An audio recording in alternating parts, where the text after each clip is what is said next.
right. Hello, everybody. This is Mario, aka DJ Ragtop. What we got Chris with us today, and we also got DJ EZ-Hutch. So y'all say hello to everybody. Hey, what's going What's on? going on, people? So today we all got together. Here it is. It's a Friday night, and we got three DJs, three of the hottest DJs in North Carolina together to discuss how we are running our business in 2023. So, with Yes. that being said, let the games begin. So let's get into this. So, All like I right. know one of the things that one of the comments I saw was somebody wrote in saying, "Why are the prices different for each and every company?"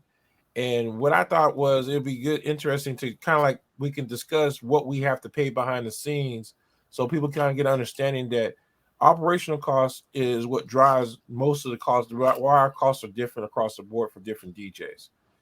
So Mhm. and that's something that's a standard not only for DJs but for some of the vendors as well. So let's get into what is it that makes our price the way it is. Absolutely. I guess I'll take the floor first. You hit the nail on the head. So it really starts out in one, how you have your company set up. Not all companies are LLCs. Some are doing business as, and that one is a factor of cost. So for like me, I'm an LLC. So every year I have to pay a registration cost. Um, and then, so that's factored in throughout the year as well. It's not much, but it is a factor into that. If you have a network of people like a CPA, if you have, a team, what they call it, that also plays a factor into it. So then you go into looking at equipment, insurance, transportation. Some of us have trailers, some of us have trucks, some of us have cars. So, Mhm. modes of transportation plays into the factor of accumulating this cost that we put out to the clients. Um, and then of course you just have your everyday running procedures, like your record pools that you're subscribed to. Those are not free, so legally to play music so we don't get in trouble, we subscribe to record pools, and one record pool is not the be all record pool. So we might have 5 record pools, and they could range from Right. $20 up into $60 a month. It just depends. And then we might have to dip into iTunes to buy that song for that reception or that ceremony that they wanted, that particular version of song. Mhm. Um, I mean, there's just so many factors that we can get into today. Well, see, you know what? I'm glad you said that because I'm going to ask that question. Right? I had another gentleman that's about to get in the business. And he sent me an inbox message, and he was asking, and I think this is a question that probably went through when we first started, is why should a DJ get an LLC? What's the Really? benefit of a DJ getting an LLC? So I know you're one of the DJs that have LLC. So kind of is it worth having an LLC? And I think because So, that's what he asked me, and I just right. explained I don't have one, but since you have one, you can probably go a little bit more in detail. So I get that question a lot from younger DJs that are trying to get into the industry, and even from companies that are even running, and they ask me why. For me, it was a personal decision. I looked at it as just covering my bases and just kind of covering myself. So I offer a lot of the other special effects like the 360 booth, the cold sparks, the dancing on the cloud. So there's a lot of hazards with that. Somebody gets off that 360 booth, slip and fall. You got these crazies out there in this world. They see lawsuit because they think DJs make millions of dollars, right? You do the dancing on the cloud. I always try to bring like a mop because it does leave a little residue. But again, if somebody slips and fall on that because I missed a little area, if they want to try to sue, they can't come for my personal finances as long as I'm running that LLC correctly. They can only come after the company assets if they have a winnable Right. case. Okay. So Hutch, I know you're the legend. You've been in the business for a long time. What's your Mhm. driving operational cost like? What's the big ticket things for you? And how you like kind of like behind the scenes on what keeps your what kind of has an impact on your prices to your customers. First and foremost, my experience, the number of years I've been doing this. Um, I've been DJing since 1977. Half the DJs out here now weren't even born. Their parents weren't even born. But um, they pay for my experience, and a a an experienced DJ will have the ability to be able to troubleshoot on the fly, off the cuff, and have the wherewithal to know that something may not sound right. You might have play a song. Somebody, for instance, somebody come up to you and want you to play, hey, can you play this song right here? And then they'll come up with their phone and it's a TikTok video.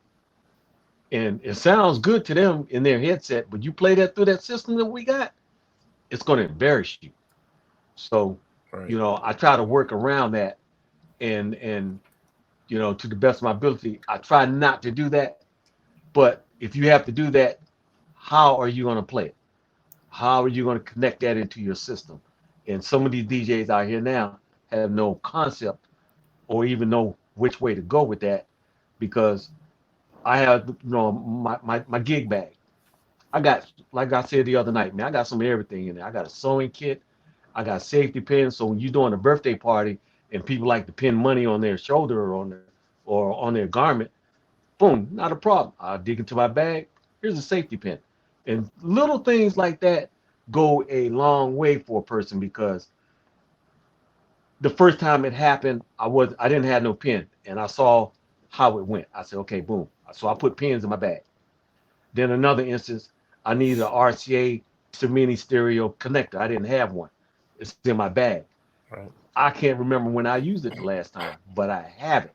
So I'm one of the guys that would rather have something and not need it or use it than to need something and don't have it. Because something that small is not going to take up that much space for you to not want to put it in your bag. So I got everything. Right. I got Velcro, I got alien tape, I got crazy glue in case a knob breaks off. I got some crazy glue, to glue it on there right quick.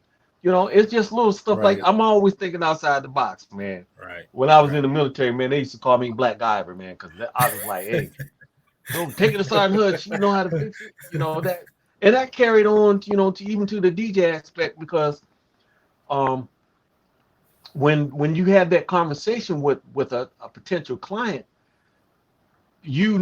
some of the questions that they're going to ask you before they ask you, Exactly. because you Mm-hmm. know what they need, because you've done them so many times that you can do it blindfolded if you needed to, right? Hmm.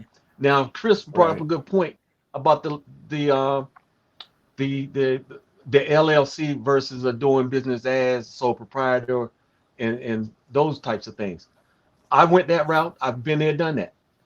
And here in Fayetteville, I was paying a small business license and then the LLC. Yeah.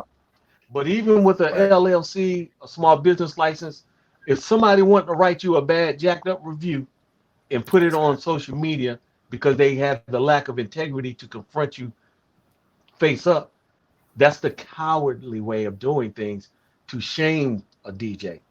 And Exactly. when that happens, doesn't matter if you have an LLC, doing business as, it's your name Exactly. that's going to get Right. you those events.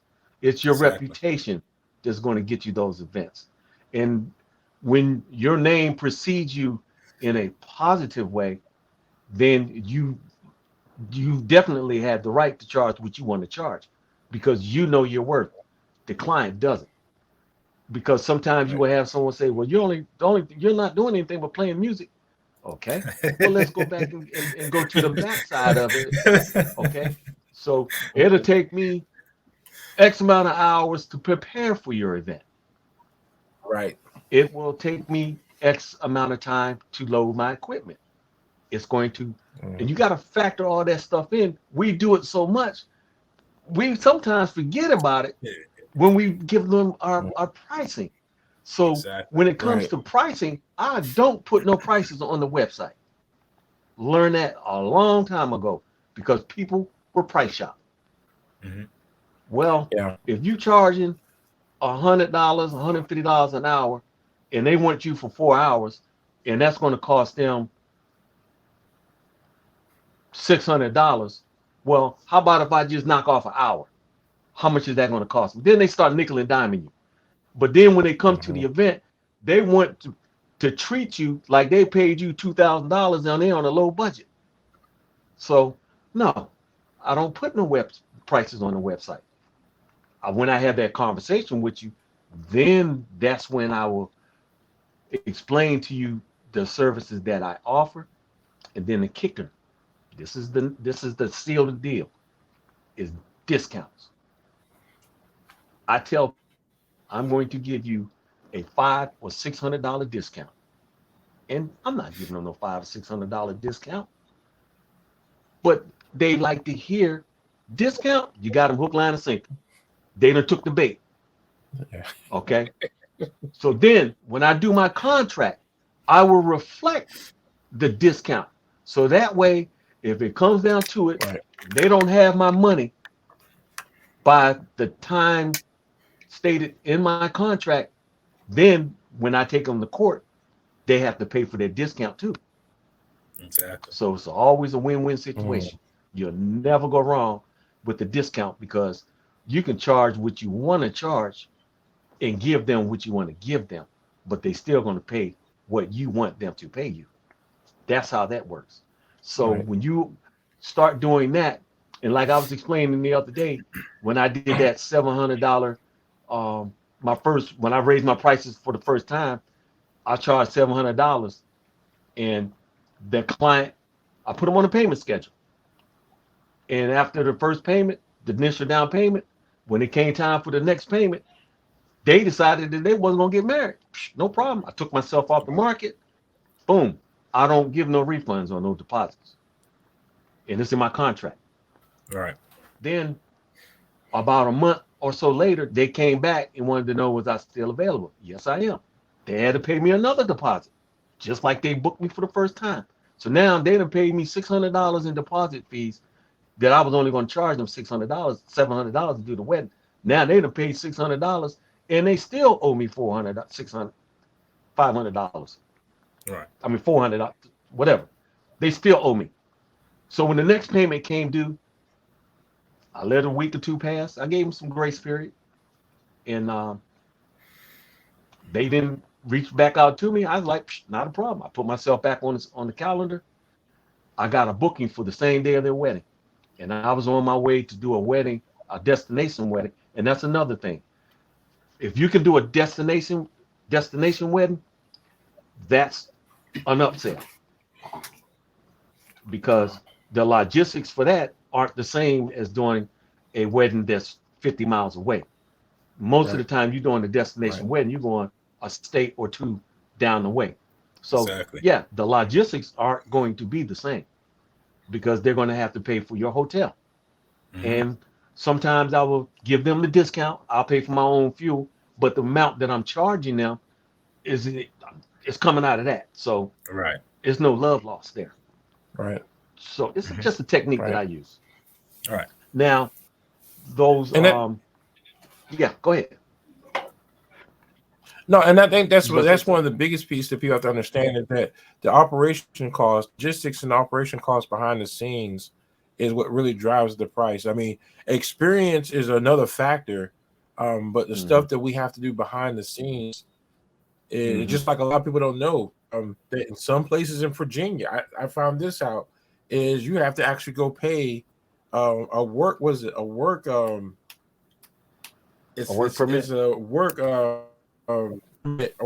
to DJ in certain places in Virginia.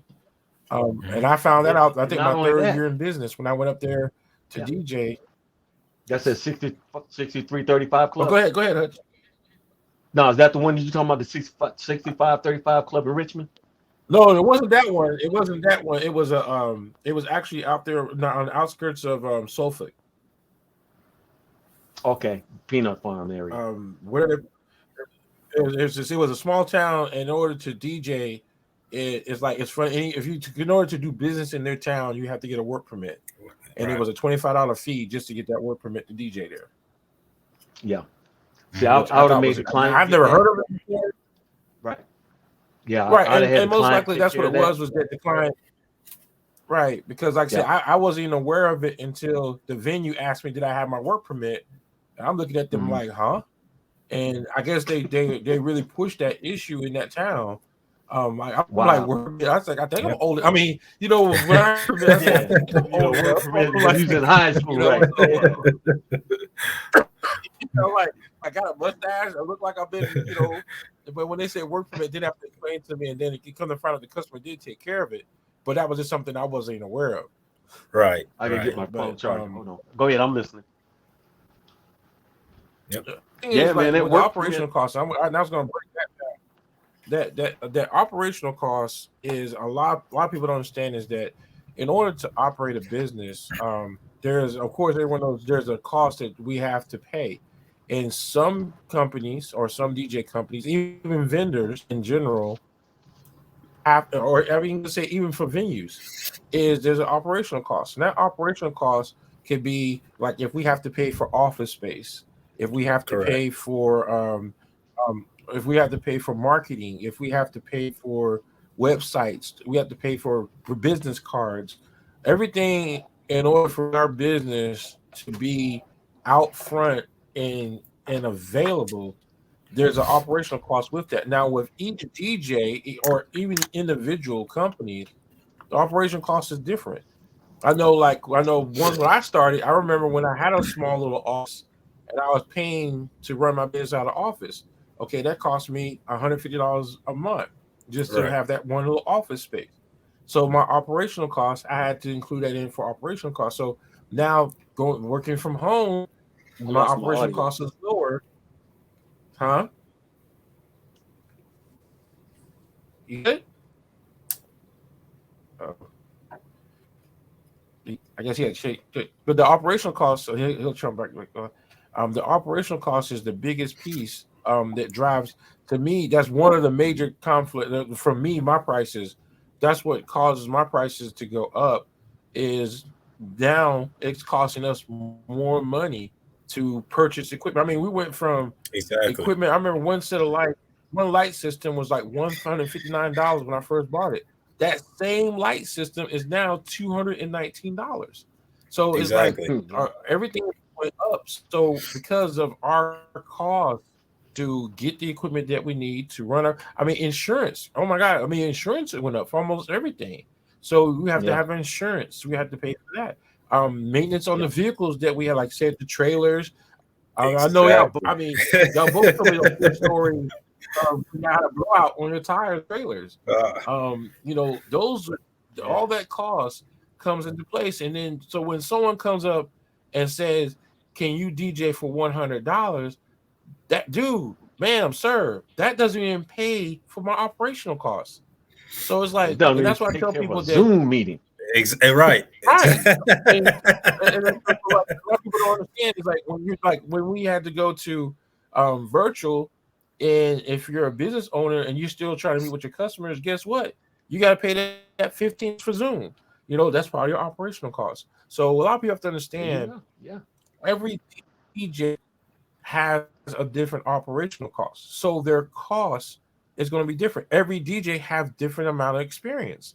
So the price that you're paying, you can't compare one DJ to the other based off price because you don't know what that price represents. Like if I have a customer right now ask me, well, break down your price, I can easily break it down because I know my operation and I know what every single dollar account for is that I charge my customer. And that's where customers have to understand, because you got a DJ out here charging $200, that means that most likely they don't take DJing seriously. Right. Most likely they're not running the business the way it should be ran. Right. Because I know with me running my business, my DJ company out of my home, my operational cost is $400 now.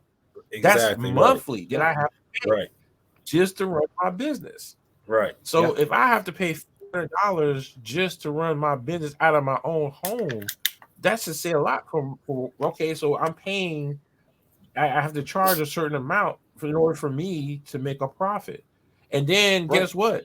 After I make that profit, I gotta take almost like I would say almost about 20-30% of that money and put it back into more equipment. Exactly. Because the wear and Yeah. tear after a period of time, you gotta pay more into that. So Yeah. when you see a DJ and the DJ is charging, but and then don't, God forbid, if you have a DJ that let's say for example that has a lot of equipment and they have to have laborers. Laborers, believe it or not, or make $25 an hour in this industry. Yep. And that is like now every now and then, if you have someone that you have a norm that works, it's like $15, like 10. Well, I ain't gonna say $10. I'm gonna say $15 is probably the lowest you have to pay for a laborer. And a laborer is a person that helps you set up your equipment and break down your equipment. So when I do it by myself, I'm saving the customer money. Big So time. that's one of the things people have to understand is like when we ask for that extra time for setup and breakdown, is to save you money. If Yeah, we it's have, not if like you we want us to come to set up take no coffee 1 hour, breaks. Yeah. right? So if we have to set up, if you want us to set up for 1 hour, then I have to raise my prices up because now I have to go hire laborers to come out and do that. Yeah. I'm glad you said that because, you know, so I had, of course, in my photo booth, I have an assistant, right? And that assistant's not free. I got to pay that assistant. And then, of course, I always bring another person with me if it's a big event. So, you know, you get these weddings where you do ceremony, reception, and cocktail hour, but everything is in separate locations. And when I say separate locations, I'm not talking like the next room over. I'm talking like 100 yards out here, outside, you know, ceremony. And then you got to walk across the field, across the street. And then they have a room, you know, 30 feet here. So this is a cocktail. And then you got a whole nother room on the other side of the building, and that's the reception. That takes time. Like you said, you know, rightfully so, venues don't want to be there all day, of course, you know, so they're like, hey, you got 2 hours. All right. You're just telling me I got to cover all of this ground, set all this equipment up, unpack, and you tell me I can't drive on your precious grass. You know, I can't pull up. Yeah. I gotta leave somewhere for your caterer to come in. So I can't, you know, get right to the door. So I gotta kind of angle my truck and trailer where your caterer can come in. And then I gotta leave, you know, for the course. Then you got to park your vehicle, you know, Listen, until after the venue's up. Yeah. a lot of times they don't even let you get your stuff out the trailer, and they're like, "Can you close your trailer and move it?" I said, "Well, I still need to put my stuff, you know, all my cases and stuff back on the trailer." So you know, you got all of that plays into it. So, like he said, I'm glad that he's you know he said additional help sometimes because that definitely is gonna run your price up because if I'm only charging you for me and then I have to bring 2 other people, well, I mean your price is absolutely gonna go up. Yeah. Big time. And that's why I tell people you have to look at, like when you look at, that's why I say it's crucial. I tell DJs when you're advertising, post pictures and video clips of what you do so people it's like we have to take a little time to educate our customers on what we do because like a lot of people think, well, I can just get an iPad and it can replace everything you do. No, if you think that, go right ahead. You will embarrass yourself. Right. But it's just that you have to understand hit a club up. We have to understand that when you're hiring a professional DJ entertainer, and the key word professional DJ entertainer, it comes with the package. It is a package deal. You're not paying just for someone to play music. You're paying for an actual professional DJ to come in and entertain your guests to the fullest. And that costs. So if you're just looking for a jukebox type scenario, then go right ahead, use your cell phone, Spotify it, whatever the case may be. But like when you gotta come in, and I tell people like, okay, setting up a full DJ setup with 20 uplights, a monogram. Then, like I said, then you got to set up a ceremony system setup, and then you got to set up a remote.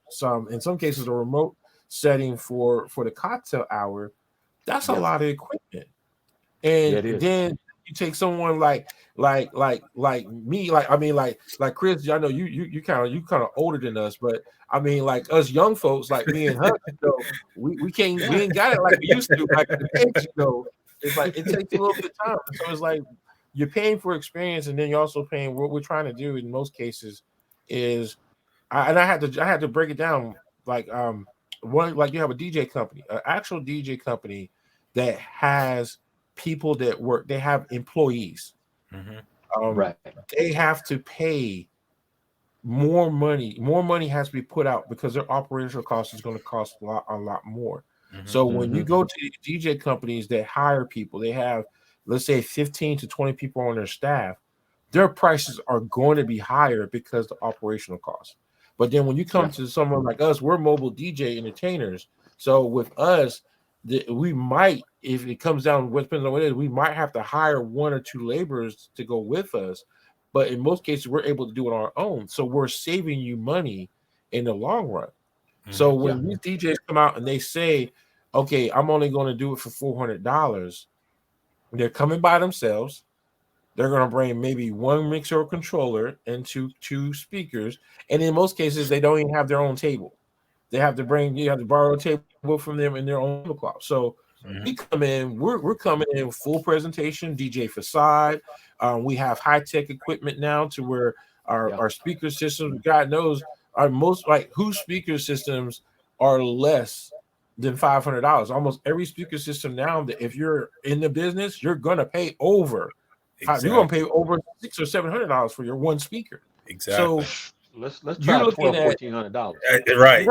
Exactly. Yeah. So I mean, don't find $600 speakers, man. That's not our market, man. No. Right. But that's what I'm saying is like, but if you take a look at it, most of the stuff when we bring in and we set up, we're bringing about anywhere close to $15,000 more into our setup to do. So you're looking at $15,000 worth of equipment, and we're going to entertain your guests to the fullest, and you only want to pay me $100, and my operational cost is $400 a month.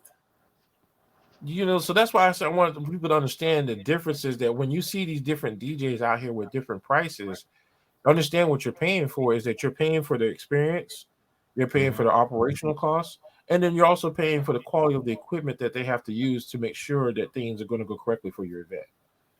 So and so that's just that. And so then the next level of that is the music and software. Oh boy. So we're going to take a stab into the music and software.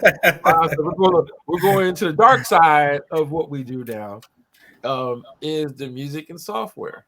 And y'all were just, before we start the show, y'all were talking about the software issues. Right. I was like, yeah. So Chris, I'll let you go ahead and start first. Like what, like, God knows you just spent like what $5 million on a brand new laptop, So I'll let you go first, and then Hutch, you can jump in right behind him. Yeah, absolutely. So I think we talked about this before. TikTok, Instagram can be our friend, but they can also be our enemy, right?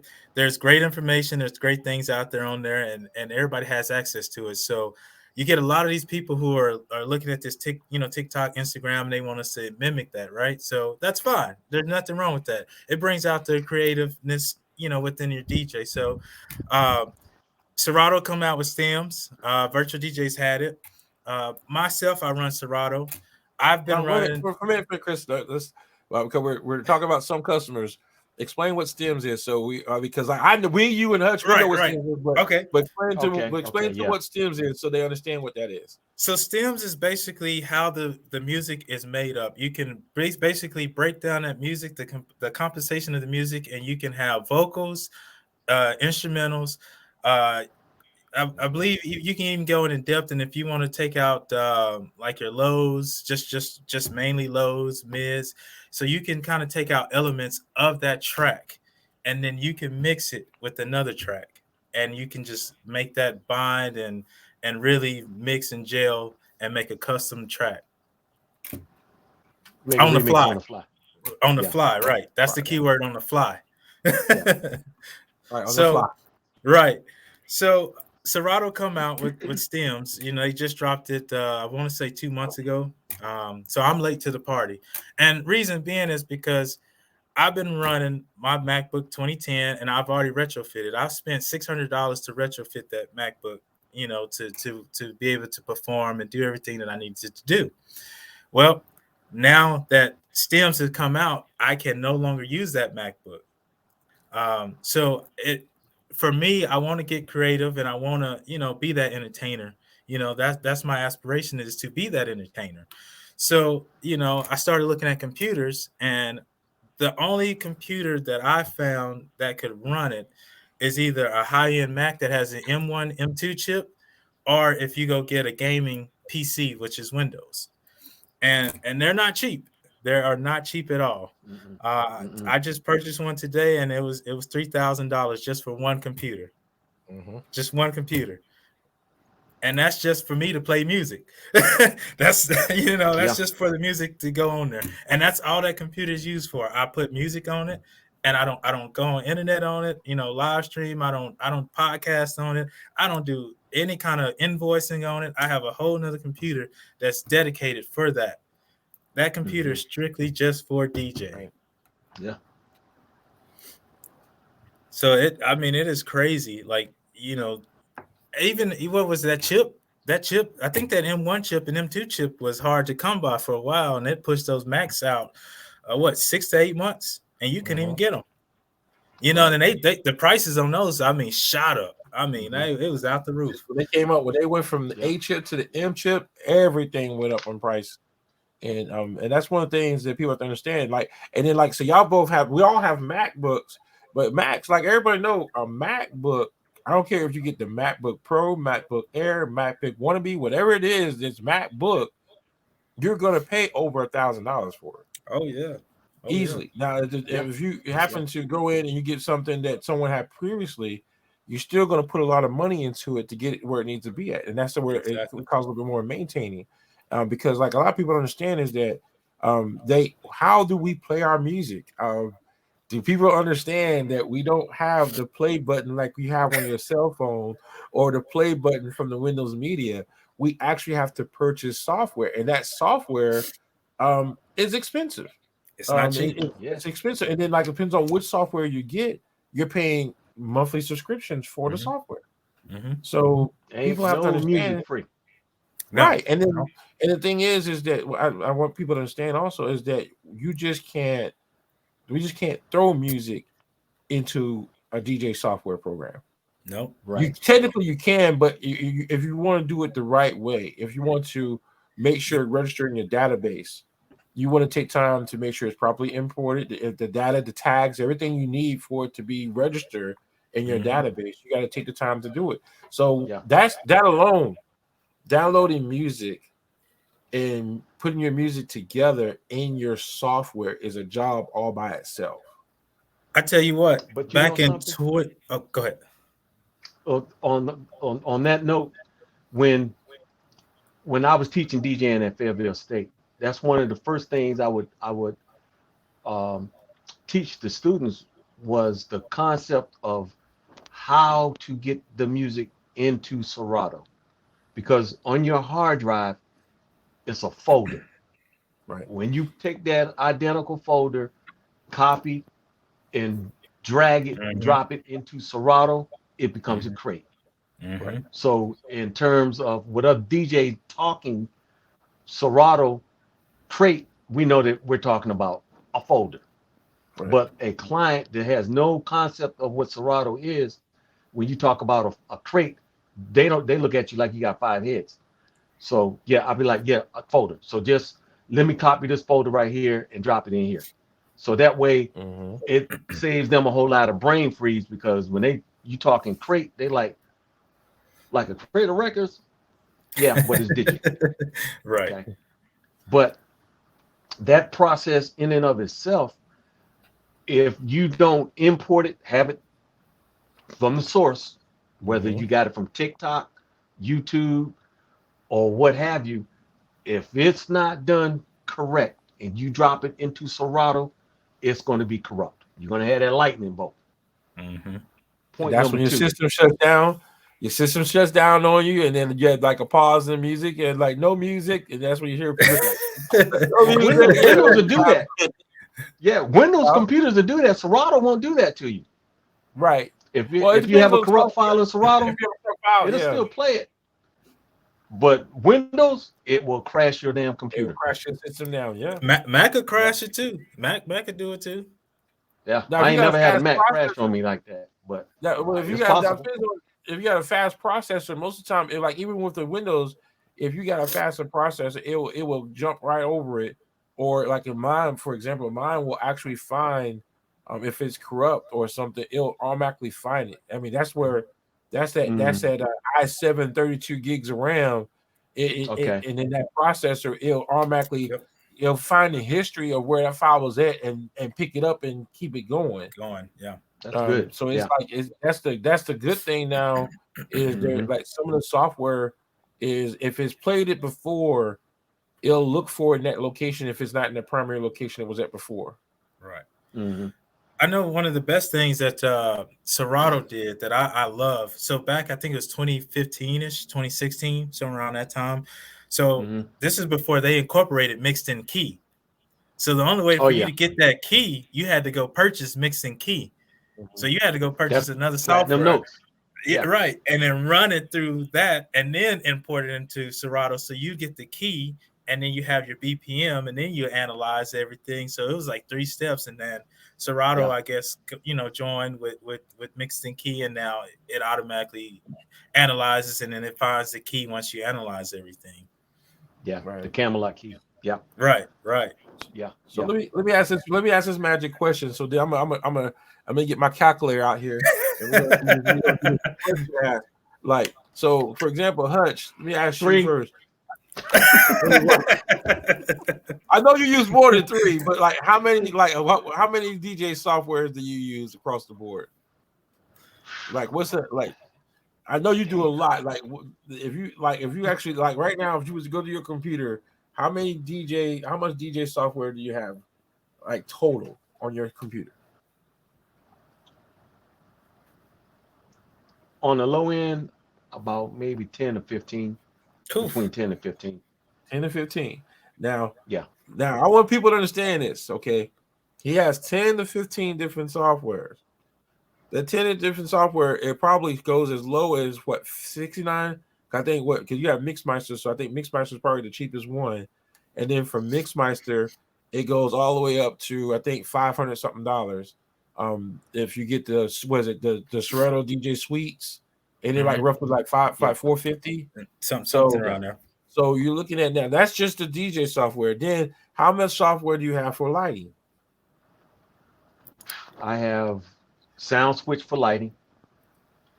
I have Mix Emergency for video mixing for Serato.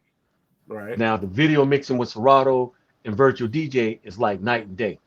Right. It's like oil and water. Virtual DJ is so much smoother than Serato video graphics, but that's another story. So, so I got the Sound Switch, and then I use DJ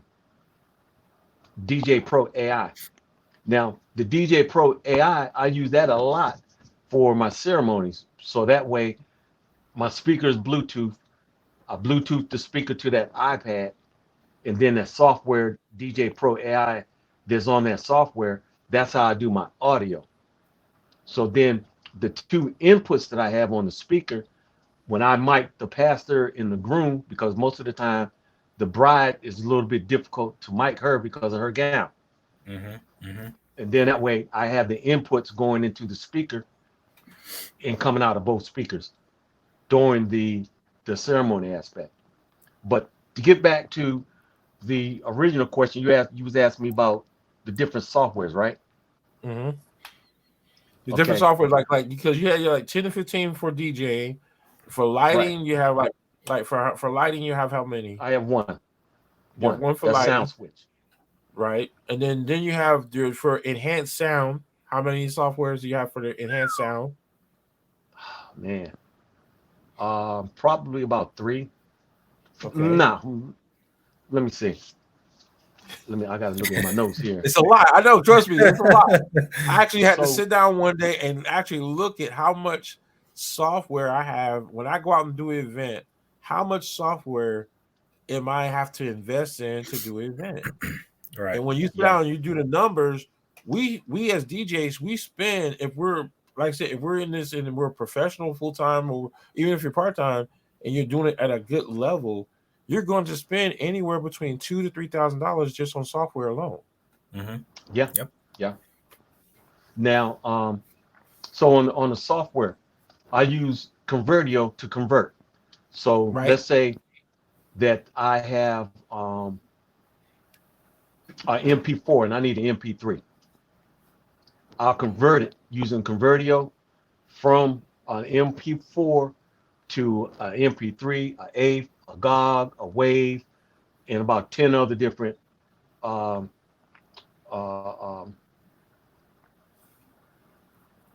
platforms, if you will. So that's Convertio to convert. Mm-hmm. And then if I want to have some good quality YouTube, SoundHound, Spotify. Now let me focus on Spotify for a moment. Now, for you listeners out there, if you guys have what is it, SoundHound, or what's the other one, Shazam. Shazam. Yep. Shazam. Okay. Shazam. Now, SoundHound is Shazam on steroids. Right. Now, this Media Human that I use, I can take a link from about 12 different platforms, streaming platforms, drop that link into this Media Human, and it will convert it to a 320 bit rate MP3. Right. And then I just drop that into Serato as a crate, and I have your playlist. So a client, Right. I use another program called Vibo. That's $100 a month just for that program. Yep. That's software. It's a program. Yep. It's a software. It's an app. Mm-hmm. So that's $100. Then I do Sound Is. So I tag the song on what's SoundHound, which is like Shazam. I'm listening to a song. Right. I'm in a market where I don't live, and I'm trying to get a gist on what they listen to there. So I'll listen to a radio station, and I'm tagging the heck out of some stuff. And as everything that I tag, it puts it in a sound, not sound, it puts it in a Spotify folder. So then I take that Spotify folder, copy that link, drop it into Media Human, convert it to a 320 bit rate MP3. Then I run it through Platinum Notes to get the warmth, to get the clicks, the pops, and all that clicks and all that dirt, that crap. And now I have me a very good sound quality file that I streamed off of the radio. So I done went through 4 different steps, and the client has no idea that this is some of the stuff that we do to make their event successful. Mm-hmm. They don't, sometimes they don't appreciate that, because in the grand scheme of things, if a bride or a client at the last minute, we've all experienced that, at the last minute, they will come up, I got a new song that I want to play for my entrance, versus the song that you had 2 days ago. Because they got a wild hair, and they were like, oh, I like that song right there. I'm see if the DJ can play it for me. And you don't want to disappoint a bride, because I done seen them daggone tears flowing, man. And, you know, sometimes it's something beyond our control that just can't be, it just happens. Right. So they will change the song. It happened to me last month when I did that wedding down in Whiteville. I did it for another DJ who had surgery, and he called me Thursday to do a wedding Saturday. And I said, well, I need the playlist today. I didn't get that playlist today. I got it Saturday while I'm setting up, right? I'm like, okay, I got you. Oh, wow. So yeah. So that song They had it on the phone. I said, what's the name of it? Is it on YouTube? Yes, on YouTube. I got it. I got every song that you can think of. I got it. Then you got somebody that's going to try you. I bet you don't have such and such a song. Well, I don't. I'm not even going to waste my time trying to prove a point. No, you're right. I don't have it, and I keep it moving. Because that's a targeted individual that's at whatever happens, they're going to want to be right. I don't have time for that kind of conversation. I've been doing this too long. Okay. So now I talked about Convertio, Media Human, Platinum Notes. Now let me break down Sound Is. Chris, have you heard of Sound Is? No. Okay. Sound Is SOUNDIIZ.com. Sound Is. That is a game changer. Now, Vibo was created by an Israeli about 4 years ago. I was one of his first beta testers. And he has since incorporated Sound Is into the coding into that software, where you can take any streaming platform, SoundCloud, BeatSource, BeatSource. It's the other one, Beat something. Damn. But those two, Tidal, Apple Music, iTunes, Spotify, Tidal, YouTube, Pandora, Napster, and Deezer, and about 10 other ones. And you can convert all those from cross platforms. So the good thing about it, Serato doesn't have an agreement with Spotify. Because Spotify DJs used to have this app called Pyro. Right. Pyro. Right. Pyro I still have came it, yeah. after Pyro came after Pulse Locker. Yeah. Now Pyro was off the meat rack because you could take a Spotify playlist and it will mix for you. Yep. Right. And when I say mix for you, it'll blend every song perfectly. I don't care if it was a 20 BPM difference. Okay. I got it on my phone and I got it on my iPad. Yep. Yeah, I have it too, but I can't open Spotify no more. Won't let you. Yeah, you can't use Spotify no more. Right. So what do? I took that Spotify playlist, put it in Sound Is, converted it to Tidal. So now Serato has Tidal. Right. And I drop it. I create it on my laptop. On my laptop before in the event. So I create whatever playlist that I had, whether it's Napster, Pandora, Spotify, whatever. Well, however I have it labeled, it's going to be that label the same in Tidal.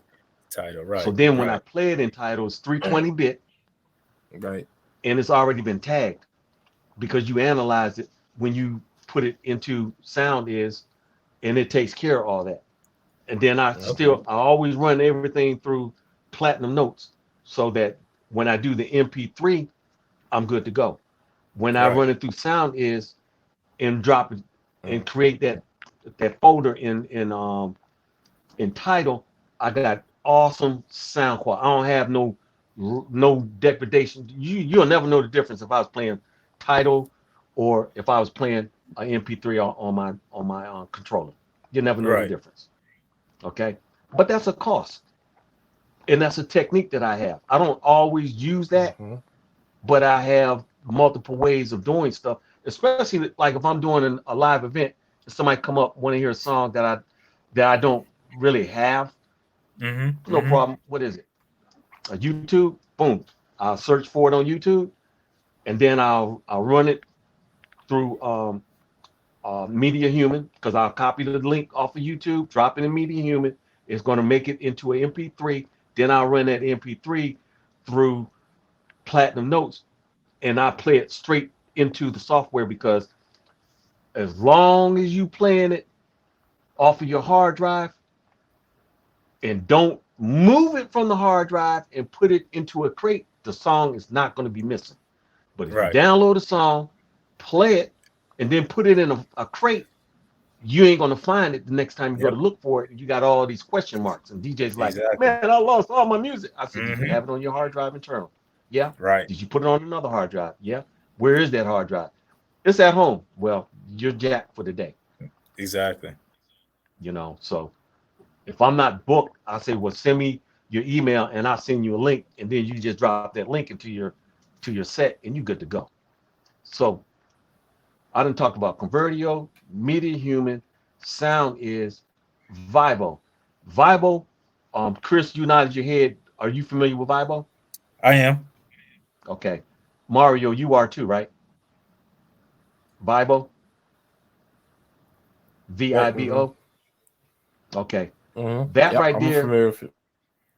That right there has gotten me so many gigs for the simplicity that it will allow the client, because it can create their timeline, their itinerary, and their music list. And all they have to do is hit the plus button and indicate if there's a specific time that they wanted that song to play, put it in the notes. I get a PDF and I get an M3U. That M3U is a folder or a crate, depending on what application you're using it for. So now I got that M3U, drop it in Serato. I have their opening, their ceremony music, their processional music, their ceremony music, the cocktail music, the first dance, the main dancing event, the last song, they're dancing with their parents, the grandparents, significant parents, everything that they want that's pertinent to that client for that day is right there in Vibo. So they don't have to do anything but hit the plus button. They can even listen to a song to see if that's the version that they want. Plus, it will analyze my hard drive that I have that I have a path to.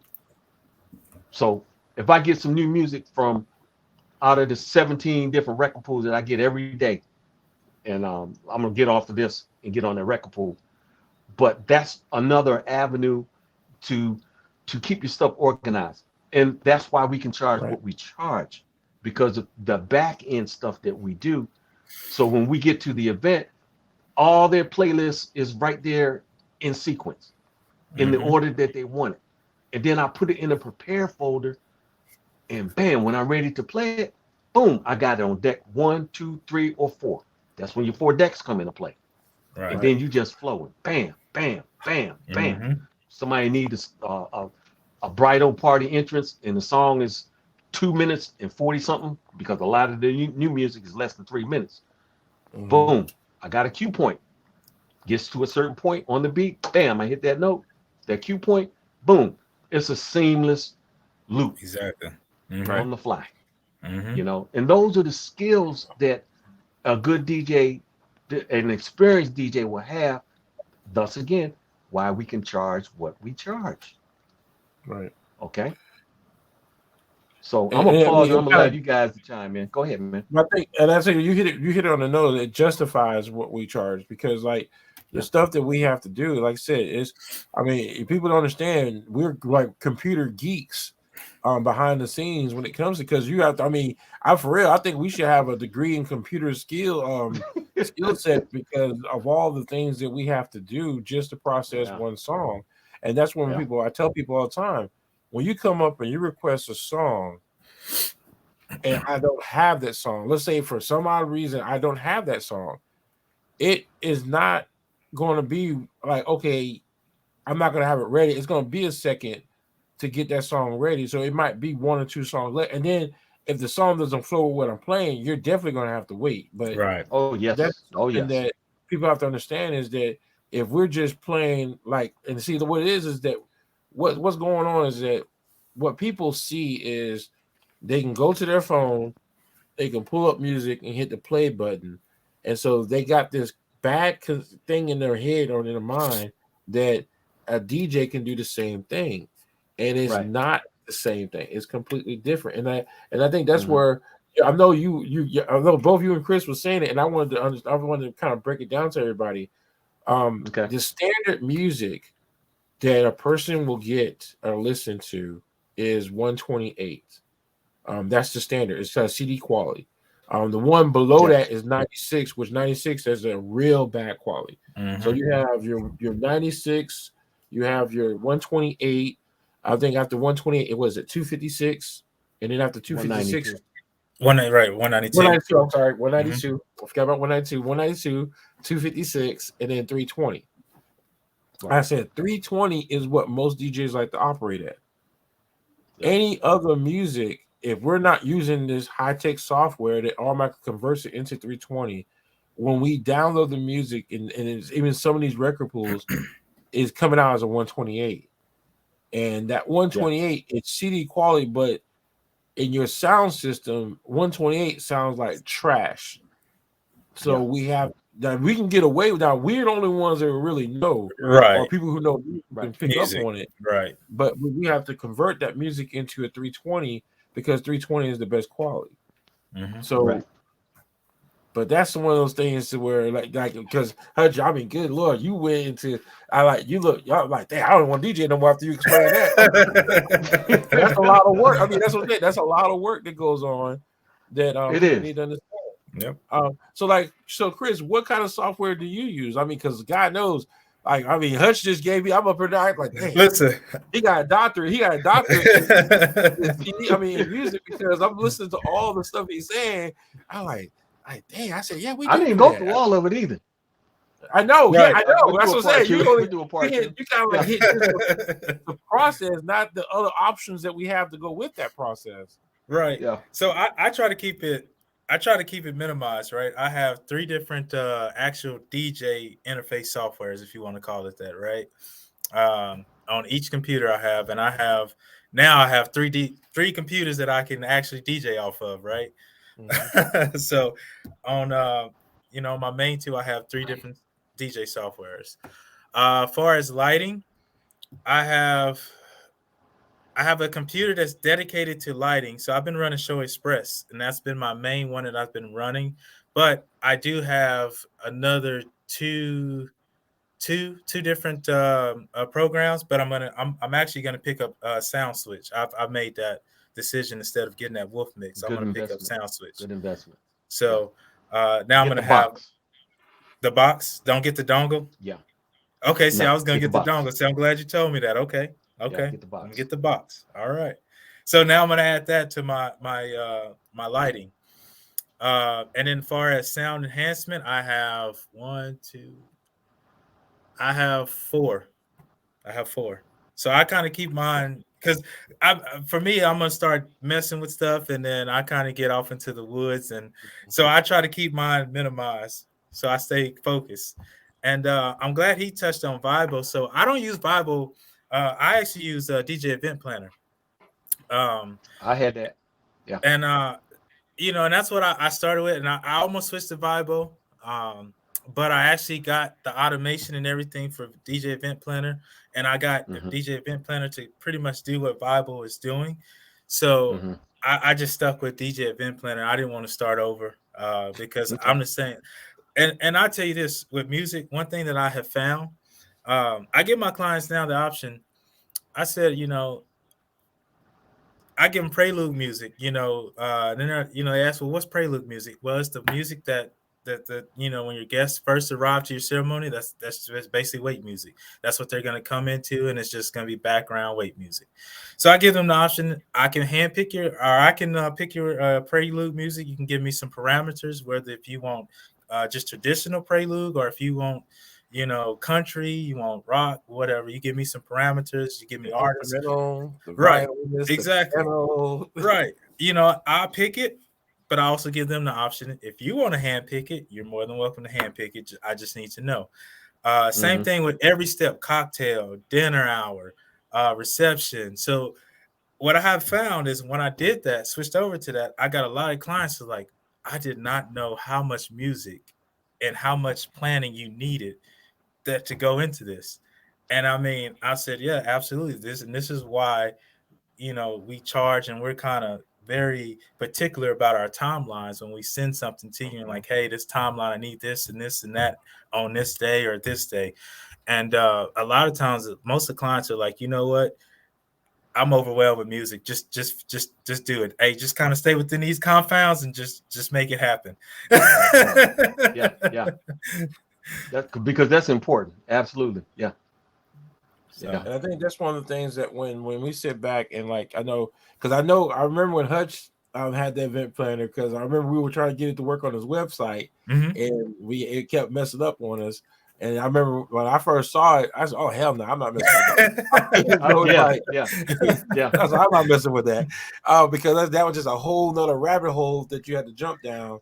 And I think that's one of the biggest pieces that people understand is that when we ask for stuff, when it comes to music, I know most of us ask for music at least a minimum of 2 weeks prior.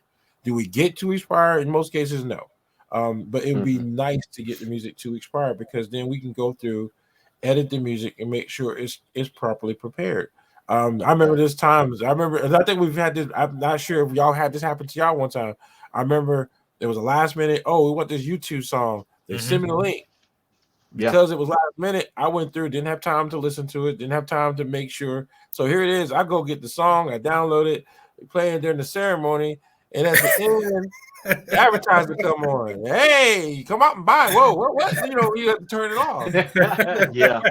And I had to tell people that it's like you can't throw stuff at us at the last minute, because we want to make sure there's no hiccups. We want to make sure there's no one. We got to make sure the music is good to go. Oh, you look, Maurice. Sorry, Maurice. I switched from DJ event planner to game changer. Okay, I heard that a lot now, and I don't know.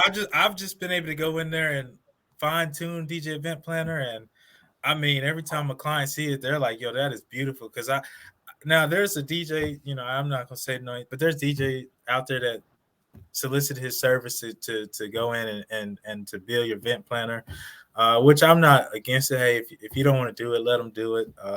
The price that he's charged, I was just like, I will not pay that.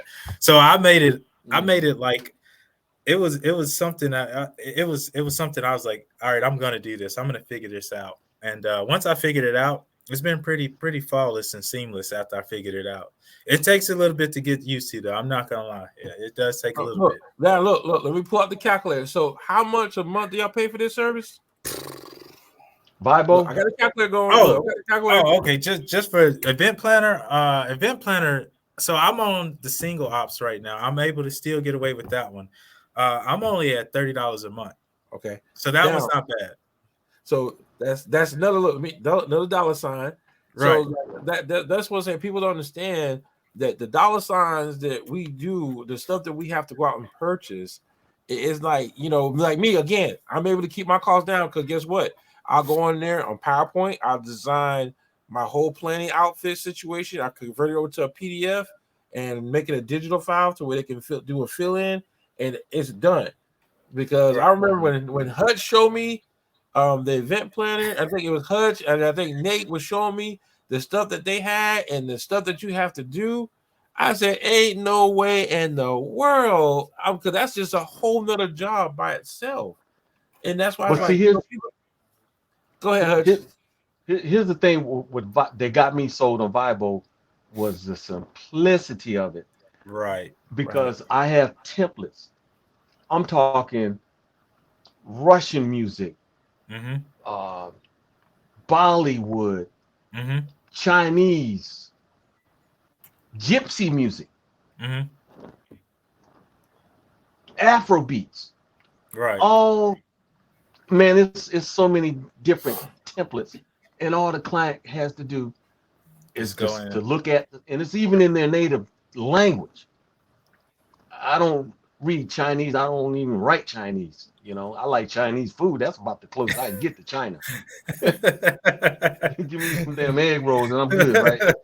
But the client, I'll shut it down about 3 days before the event because I'm going to get the info you, and all I got to do is, Yeah, you nice. 3 days before the event? Yeah, because it's already done.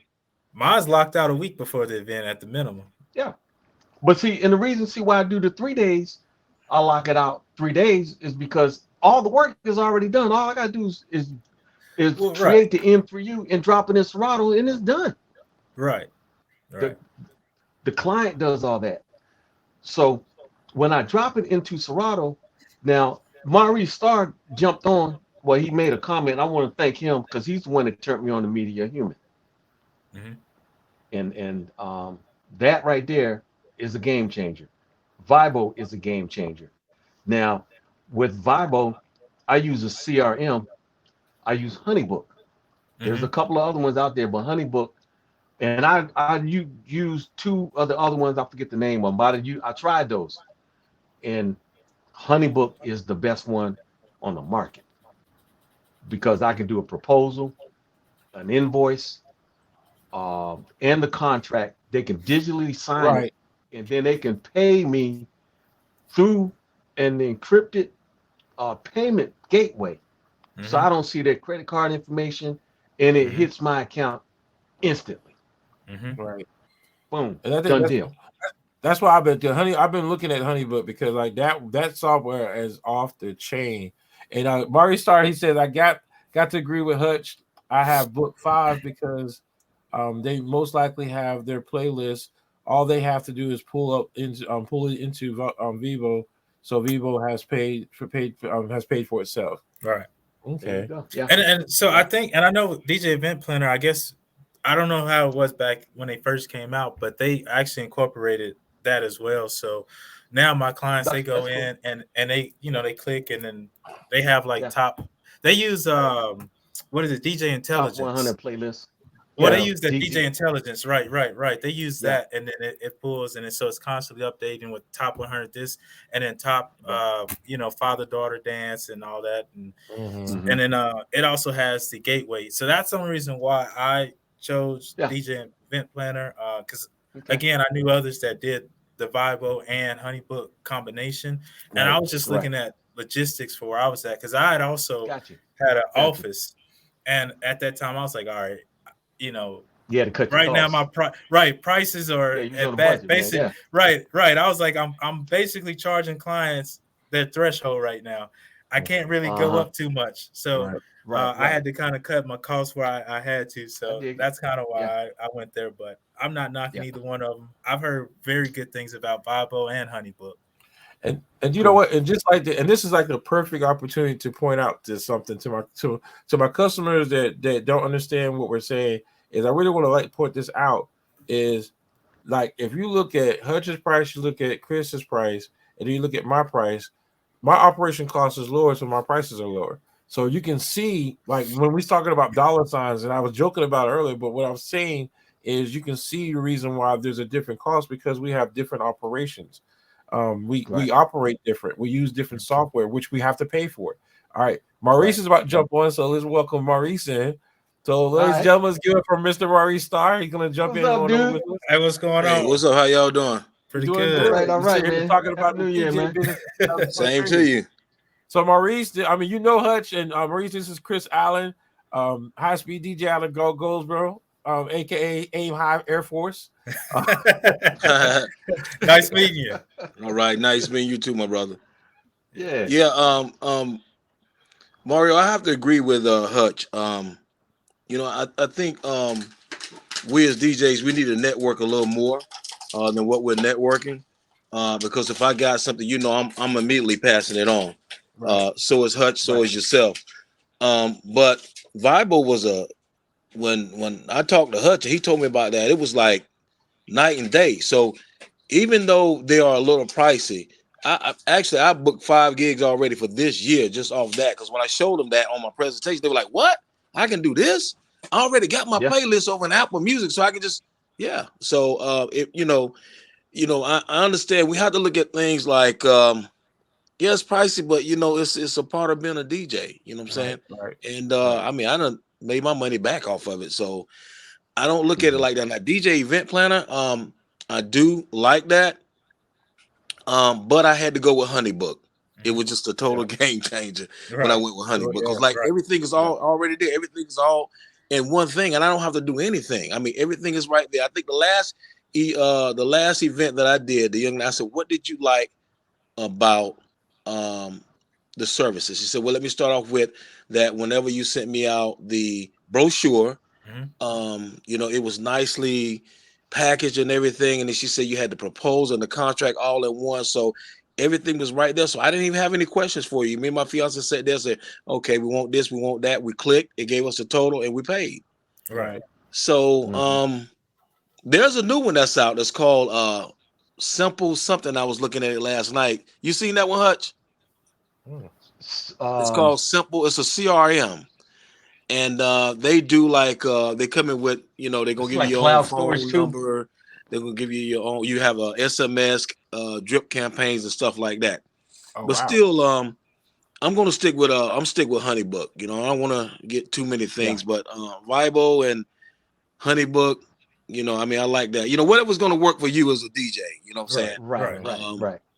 So, but I do like. I really like Vibo. But let me ask this question: how much is Honeybook costing? What's the cost for Honeybook?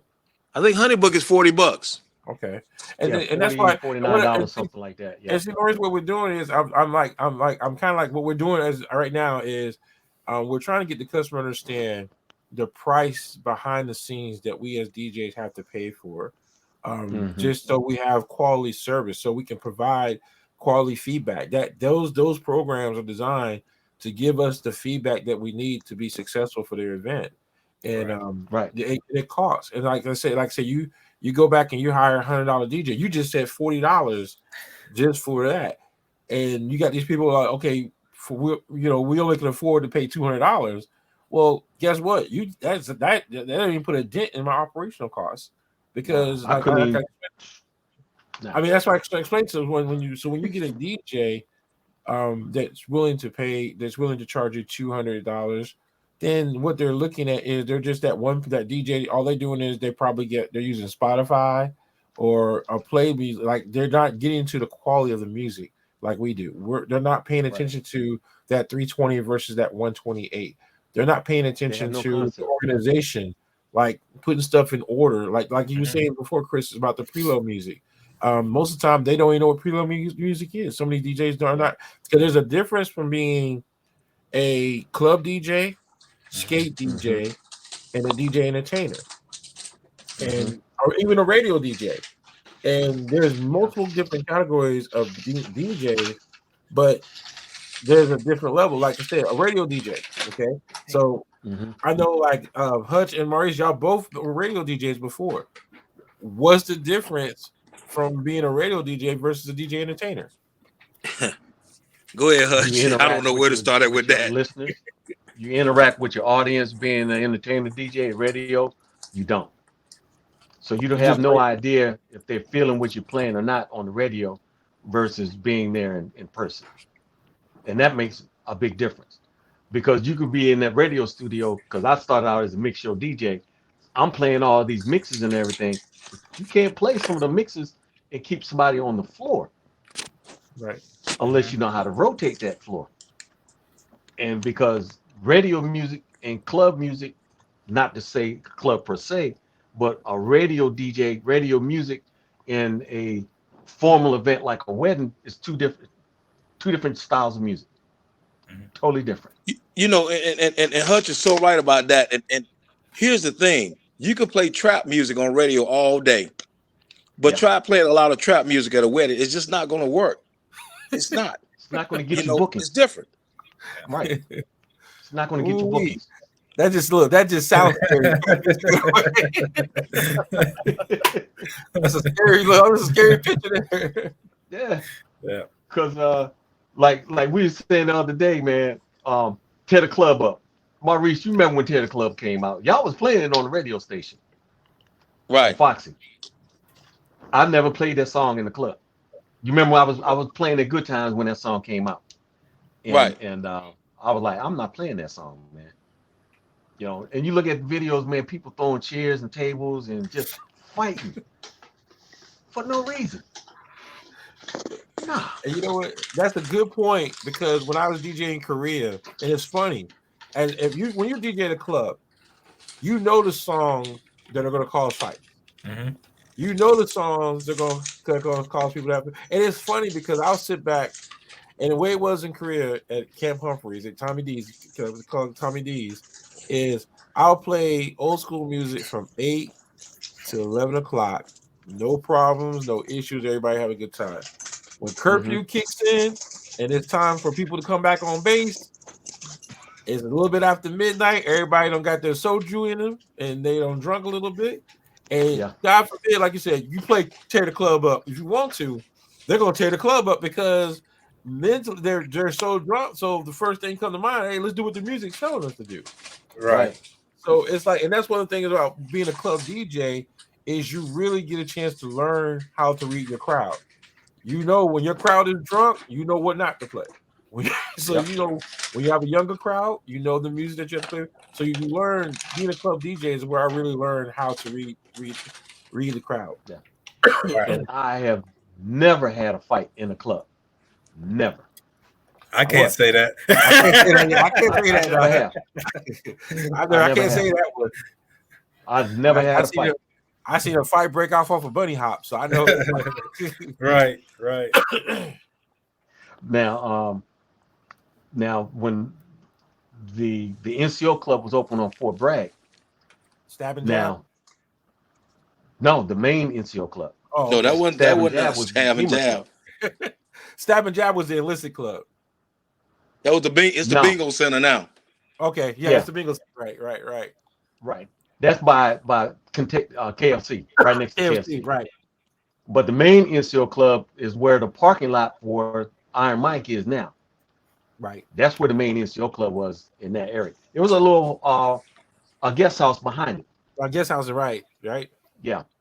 And I never had a fight. But because a DJ has to know how to rotate that dance floor first.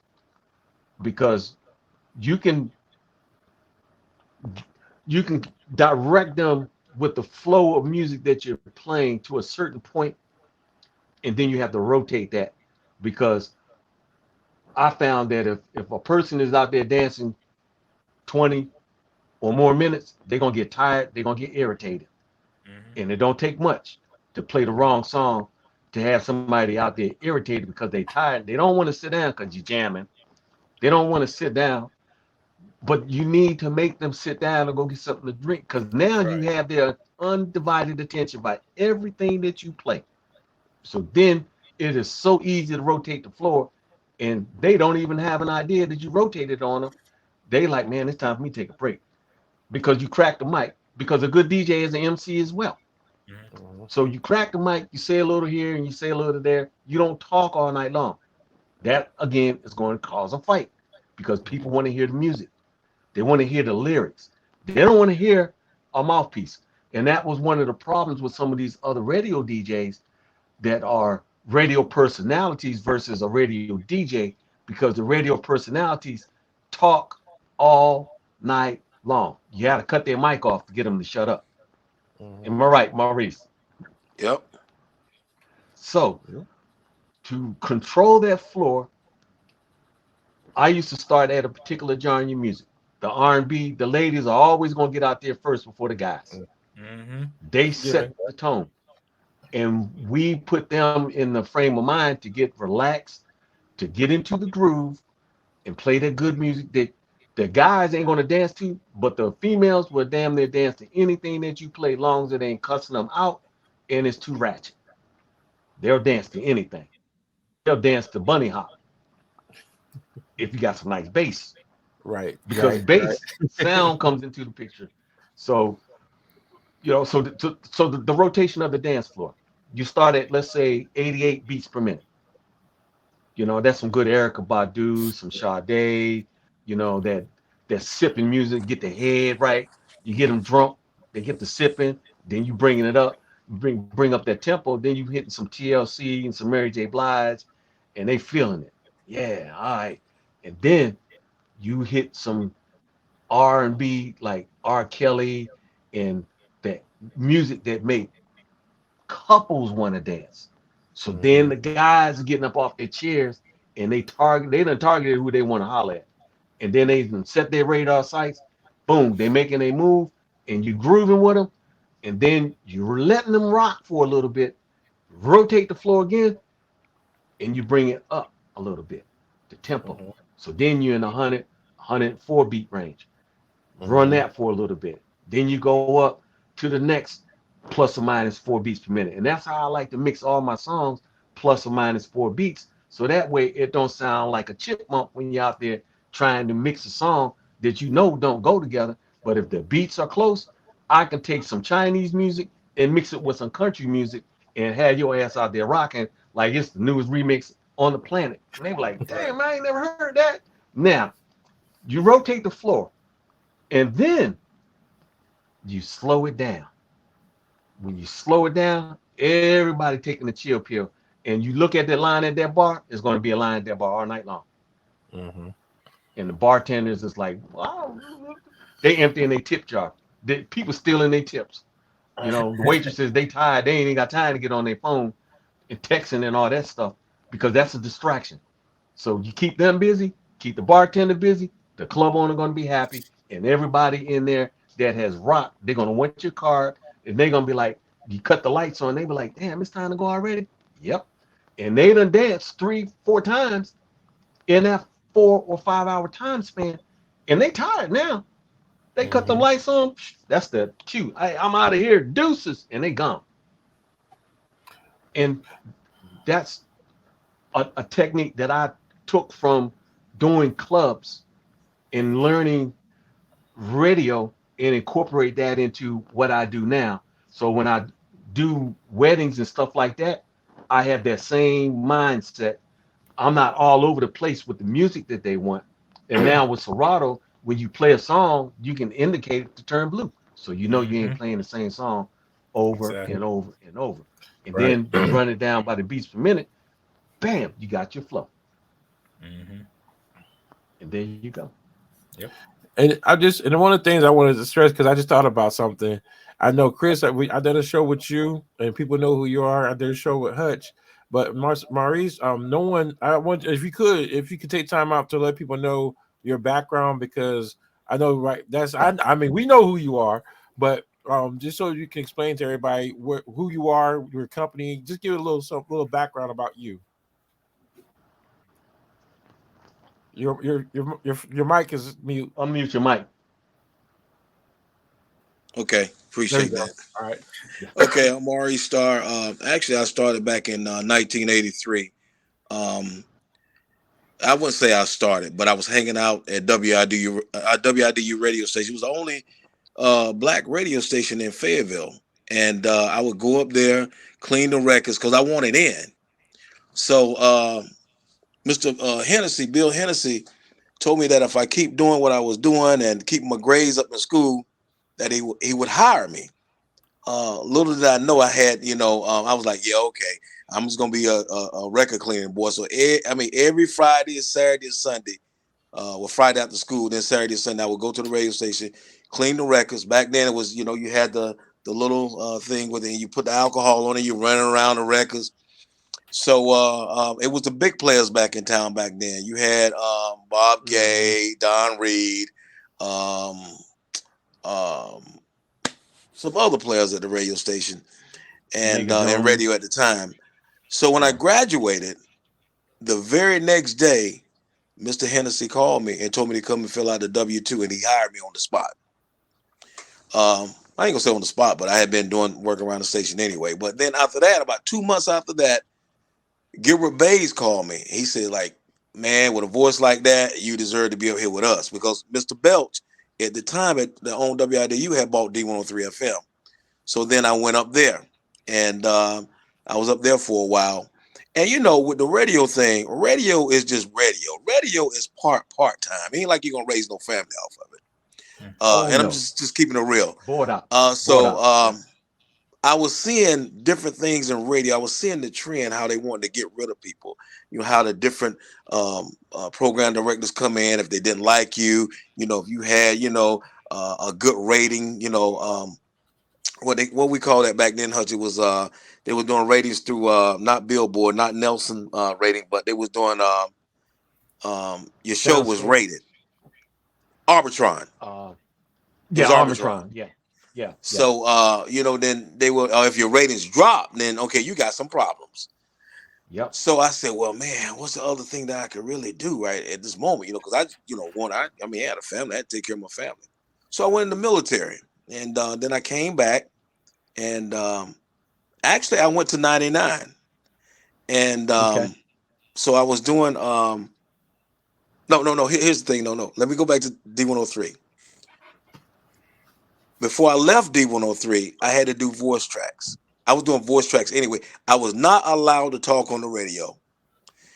I was That's a first Mysterious indication Maurice, right so there. everybody wanted to know who was Mysterious Maurice, because the program director, which was Dean Lansman, he was in New York. He didn't want me to say anything. He felt as though I was, hey, this youngster on the radio, we don't need him to say anything. You know what I'm saying? He just need to just play the music. So that's what I did. So I never forget the morning that Dean Lansman was coming into town. Gilbert Bay said, I want you to crack that mic open and I want you to talk. I said, but Dean don't want me to talk. He said, I'm telling you, as the program director, I need for you to talk. And that's what I did. And when Dean came into town, he said, Bob, who is that on the radio? Is that, I thought Gilbert was supposed to be at the office waiting on us. He said, Gilbert is at the office. He said, well, who is that? He said, that's Maurice. He's about, you mean the little Maurice? He was like, yeah. So at that point, he wanted me to talk. I mean, it was just like, do your thing. Yeah. But I went in the military, came back, and then I went to Foxy. And I stayed there for a while. And then I switched and went to 107.7 Jams. And I think I probably gave them 21 years of my time. And, but during that time, we always thinking, even as DJ, me personally was thinking that, hey, look, you got to have something to back you up. So at that particular time, I said, man, I got to do something. So I got a job at the Postal Service, and I took the job in Greensboro. So I was coming back and forth on the weekends, on my days off, back to the station, just doing commercials at the time. I wasn't on the air. So then I got transferred back to Fayetteville, got back on the radio.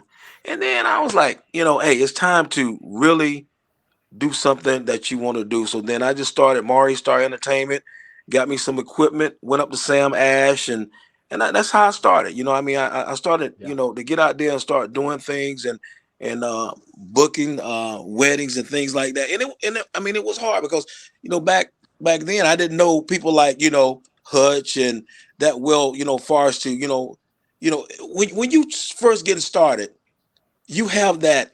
No, I don't want to go to this person because they may not help me, but that wasn't the case. You know what I'm saying? Anytime I reach out to Hutch or you guys, you guys are always there, helping and things of that nature. But I enjoy doing what I'm doing. And now my wife, Chris, good thing that you own, Chris. She's in the photo booth. We bought 2 of them and haven't even used them yet. So Right. I'm gonna be calling you, buddy, because I got some questions for you. I definitely got some questions. So we got one that's motorized, and we got one that's stable. So that's what she wanted to do. Okay. So she said, "Well, if you're going to DJ and you always ask me to go with you, why don't you give me something to do?" I said, "Something like what?" She said, "Well, why don't you buy me a photo booth?" I said, "Okay, no problem." So we just coming together as a couple, doing things, and just trying to make it happen. You know what I'm saying? And that's basically Mario, how I got started. And I got 3 more years at the Postal Service and I'm done. That'll be 30. Wow. Okay. Okay. Well, then Good, brother. Good, man. A little history on Maurice. It's funny because like Maurice, I remember when I first started, I met Maurice in the process of going through, and it was funny. I will never forget this Guitar Center.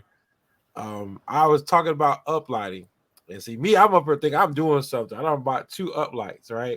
So I'm like, okay, yes, I got the American DJ uplighting the long bar, so forth. And I was like, okay, I'm good. So I said something. Maurice goes in buy 16 of them, no problem. I said, who is this nigga? I look, my ego just came all the way down. But then the thing is, from that point, he explained to me that if it's good quality equipment, it's worth paying for. And he's always, every time we talk about things in general, he always talks about quality. Always get the stuff that's quality. Don't hesitate. Don't try to don't try to hold back the dollar. Go out and get good quality stuff. But I'll never forget Buy it that. once and you ain't got to mom, buy it again. Exactly. Look, say again. Say it one time, Hutch. Buy it once and you don't have to buy it again. Right. And so those lights to this day, I still got those lights. I mean, but it was just that I thought I was doing something. My 2 lights. Yeah, the mega bar. I thought I was doing something. And he bought 15. I'm like, I said, man, okay, look, let me count these pennies. And here's the thing. You have to buy good equipment because, me and Hutch, we've had some good conversations. I remember back in the day when he was running the show in Vegas, and he had a sound out of this world. And and I don't know what he's using now, but I'm pretty sure it's all top of the line equipment. You know what I'm saying? You can't.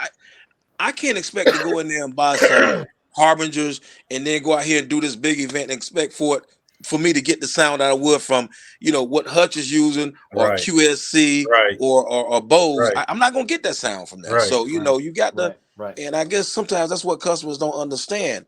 But as all of us are businessmen, my thing is this: I look at things. You know what I'm saying? I look at I stopped a long time ago. What my prices are, that's what it is. If you don't want to pay for it, then fine. Point in case, I had a client, and I knew her budget, and I hit the budget. But when she came to the house, we were in the garage, and she was like, "Well, what's that right there?" I said, "Those are the up lights." And she was like, "Turn them on." And I said, "Well, that's not in your budget. We already discussed your budget." So the fiance said, "Man, please turn on them lights. I'm sick and tired. This woman's getting." So I turned them on. She had to have it. She broke down and started crying. So what was not in your budget, you just put it in your budget because now you wanted it. Yeah. So I was trying to get them out of the garage. You know what I'm saying? And she was like, "Well, we got that. So what's that light over there?" I was like, "That's not in your budget." I said, "We over your budget now." And again, the fiance said, "Please, would you please, sir, turn on that light? I'm ready to go." So it was a gobo light. I turned on that. She had to have that. So what I'm saying is, what's not in the client budget, when they see something, they want it, it becomes their budget. Right. So there you go. I look at things like this. You could pay, and I'm not knocking no cake lady out there. You could pay $800 for a cake, but you don't want to give the DJ $700. But we got to keep everybody on the dance floor. Hutch just said that same thing. What was that? Not yesterday, before yesterday. A couple days Wednesday. But now I'm gonna say something. I mean, hey, but you come up to the event, not to the event, but to meet me at a meeting, and you're driving a brand new Mercedes, and you don't want to pay $700. I'm like, so really, I'm being honest. I do get some clients like that say, "Okay, your prices are too high," and I said, "Well, okay, well, thank you. Do you know anybody else?" I give them a list of names, and once they said, "What's the price?" I said, "I don't know what they charge. It's not for me to quote another DJ price. I don't know their price because I don't know what your needs are. Exactly. I don't know what you need. Mm-hmm. You know what I'm saying? So I don't do no quoting no price or nothing like that. But as DJs, we gotta know our worth. Because even the client will try to get over on you. They'll try to play you. Yeah. They'll try to play. I mean, I'll give you a military veteran discount. I'll do that. But my prices are my prices. So I ain't budging. I ain't, and sometimes I have to tell them, "Hey, my equipment is sitting in storage." And I got another customer that's gonna come by and gonna need the services. So, I mean, sometimes you have to get that frame of mind because they'll take you there. "Oh, that's too high." But I'm looking at, we just met. You came driving a brand new Mercedes. You told me who the cake lady was. I know her prices. Mm-hmm. I know the lowest prices. The venue. I know what venue you go, and I know what they're charging. So my prices shouldn't be a problem. Well, better yet. And one of the things, Maurice, and this is the reason why I really want us to have a stronger network, is when I first started, what they would do is, you got that one customer. "Oh, well, I found another DJ that said they'll do it for $300. Okay, go. Then guess what? You go with that DJ, and that's a better deal for you. And when they realized that we weren't falling for that, because some DJs fall for it, and they'll bring their prices down. And come to find out that $300 DJ is that DJ they got the 2 house speakers and an iPad. So it's like that's why I said that the reason why DJs charge different prices is because we all have a different operational cost. We all use different software. We all do different things, and so that's why when they try to play against each other, we know because like I know when I refer other DJs, I tell them, okay, here are the DJs. If this is the stuff you're looking for, okay, these are DJs you need to talk to. I said they're gonna give you their spill. What I do and what they do is going to be different because our operation is different. Exactly. Yeah. But I know, like with Chris, I do want to say this. I know here it is. We're going into 2023, and Chris, you have a different type of arsenal. I think Maurice fell off. He coming back. You have a different kind of arsenal. You have a different arsenal than what I was explaining to Hutch. That you have the mapping because I remember I guess you listened to give us a little bit of detail on that because I think that's something I'm not sure. I know Hutch, I know you heard of it. I know Maurice, he got dropped off again. That you heard of it, but go ahead and give us a little bit about that because that's a whole nother aspect, right. Yeah, so yeah, projection mapping basically you got 2 aspects of it. You could do one side of it is video mapping where you could just put it on the wall and it's a video MP4 that's just running. So like you see your snowflakes running on the wall. So that's one aspect of it. You also have video mapping where you could put it on a cake. You could put it on a water fountain. I know for the Air Force, I believe it was for the 4 Fighter Wing Air Force award ceremony. They had this ice sculpture and I did a projection mapping on that ice sculpture. And so it just made it look like it was water running down the ice sculpture. So it was, that was cool. Right. And it, they didn't even expect it. It was just kind of something that I had just gotten into it. So I wanted to try it out. But you have to run it. Right. Exactly. So if it failed, no harm, no foul.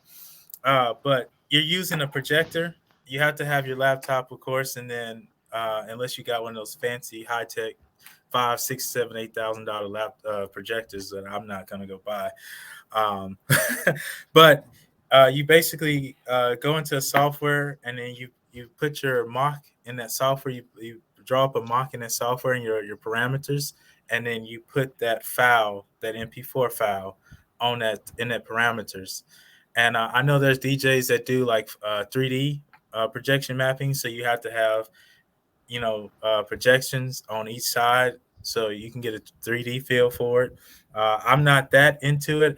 Honestly, I haven't really seen a lot of demand for it. Right. Demand and interest is real big up in some of the other areas, like Philadelphia, I believe, and some of the other areas. But in this area, I just hadn't seen a lot of interest in it. But it was something that I did want to bring to my arsenal.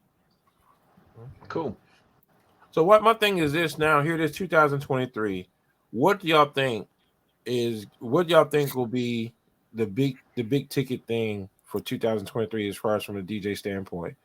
What do you think the customers are really looking for this year? After seeing all the stuff we went through from the COVID situation, like COVID happened 2020, 2021, we got ambushed, 2022, we got slammed with so many different events. 2023, it seemed like now things should kind of be going back to the norm. So what do y'all think will be the big ticket items to be prepared for as DJs? Weddings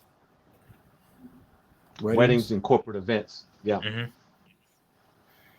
Most definitely weddings. I was gonna say to go into a little bit of that. I know for me, I got a lot of big weddings. So, and when I say big weddings, it wasn't just ceremony reception. It was ceremony reception and cocktail for 200 people, 300 people. And it was just kept growing. And then they wanted the monograms. They wanted the 360 kind of fell off a little bit. The 360, it fell off, but it's still in high demand. So, 360, they wanted the 360 booth. They wanted the dancing on the cloud. They wanted the cold sparks, which, I have all of that. So I was getting a lot of that package deal. They were saying, they was like, I want the bells and whistles. They found out I had the red carpet and stanchions. They were, can you put that around the 360 booth? Can you put that up to your, to the photo booth? So they were kind of wanting the more lavish weddings, as what I was finding that was going into to the end of the year. Mm-hmm. I know, that's good. Because like 2022 for me, I mean, this past year it was a lot of big time weddings. I think that's the first time I ever had. I think I had like maybe 6 weddings where it was over 200 guests. That normally I have maybe 1 or 2 a year, but last year I think that was the most I've ever had. And then I actually had my biggest event was at the end when I had over 750 people for that military. So that was, for me, it was a challenge because of the sound quality. I'm always shooting for that sound quality. So I actually had to use all my Bose speaker systems. I think it was a total of 10 Bose speaker systems to support 750, and it was inside the fair bar, and also a tent, a 40 by 40 tent that was on the outside. So it was a challenge. Let me ask you this: Bluetooth. What do y'all think of the Bluetooth? This is right now they're trying to force us, or I should say, they're trying to force Bluetooth into the mix of DJs. Well, how do y'all feel about that? I tell you what. Oh, go ahead. Sorry. No, I'll let you go first. Go ahead. I was gonna say, I tell you what. So, Bluetooth and wireless is a real up and coming thing. I was actually talking to my sister last night. She's in Texas. I'm originally from Texas, and she's on a committee out there, and they met with the entertainment company, and it's not Houston, excuse me, College Station, and she met with an entertainment company, and she was kind of telling me what they wanted, and I said, okay, well, what did the DJ like? What did they tell you? And so she was saying that, kind of the speaker situation and how that they were going to get sound. I said, okay. I said, well, honestly, if it was for me, your needs require satellite speakers, because what's going to happen is you're going to be that company is going to be blaring in somebody's ear, and to get that sound all the way where you need it, because it's a big room, what she described. And I want to say she said it was over 400 or 500 people. So, like I told her, unless they're going to have flying speakers, or speakers like up tall, they're going to have what I would say is some satellite speakers to where they're not blaring in somebody's ear, because it's more of a formal at first. And then, of course, it goes into your dancing. And then, of course, if you don't want to dance, you just sit there, socialize and whatnot. So now, Chris, just so everybody else understands, now we all know what satellite speakers are, but explain what a satellite speaker is. So for me, satellite speaker is a speaker that is placed in a room or somewhere not in the main system, that you can either Wi-Fi, you can Bluetooth your sound to. So, Hutch, what do you think about the Bluetooth? Because I know that's a big push right now. I know we talked about FM, because I know we did FM, an FM transmitter, and that worked wonders. That was like a great thing a couple of years back.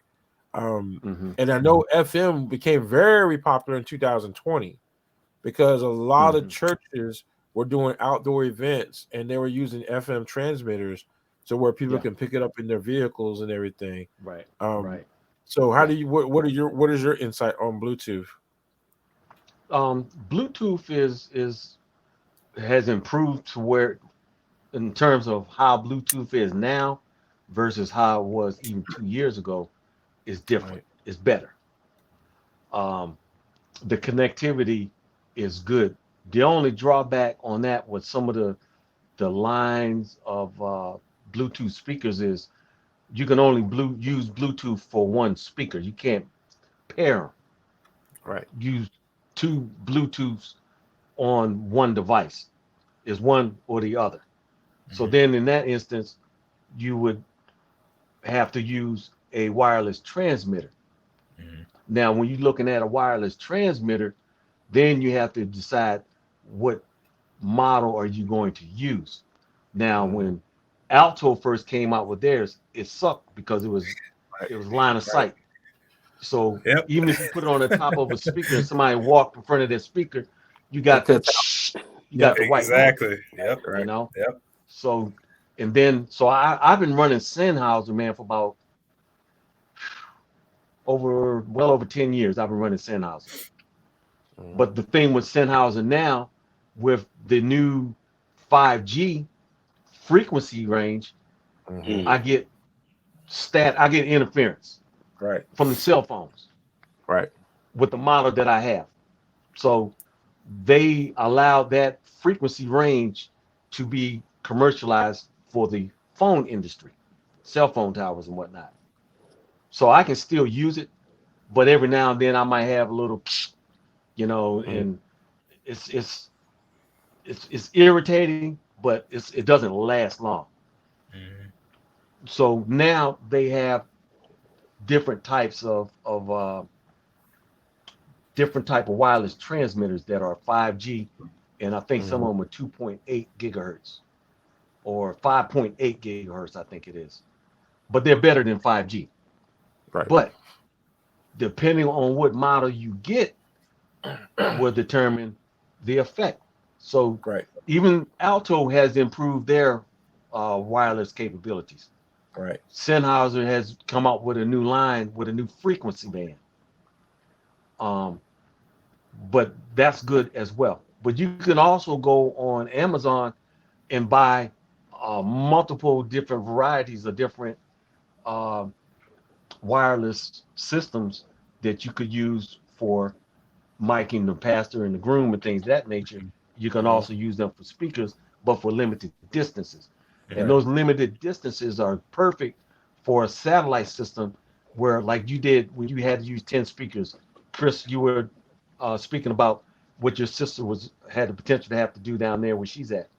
So to enhance that, that's one of the reasons why I sold all my QLCs and I went to line array.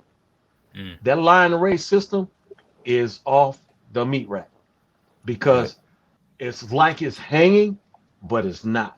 So each speaker is angled at a particular angle. So like here, there, and it's a slight difference, but their sound projection is wide. I think it's like 75 degrees. Whereas the pole mounted speakers, you're only going to be able to get what you get at that ear level. So the using the satellite systems, I generally use 4. So that way, and then I'll either use booth or zone.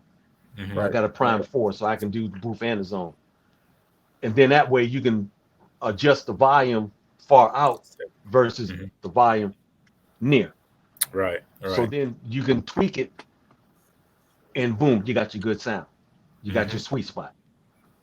And then your microphone system is also gotten to the point where Shure is not the top name brand anymore. Right. Shure is good. It's good, but I use Phoenix Pro. It'll run circles around Shure. And it's heavy. Right. But to get back to the satellite system, which is really good because that's really going to set you apart from your competition if you can do that, even if you don't need to do it. But for the optics, your sound is going to sound so pristine and so clear. You won't even need to turn up your main high like you would have had you not used the satellites. So that's the benefit of having the satellites. But the wireless thing, they need to do some more work on that. Right. Because even if you do wireless, you go 50 feet or 100 feet, you're going to lose your signal. Right. All right. You know? So Maurice, what's your intake on the Bluetooth? Well, I'm not I can't say I'm not a big fan of it, but I do run Sennheiser when I want to Bluetooth my speakers.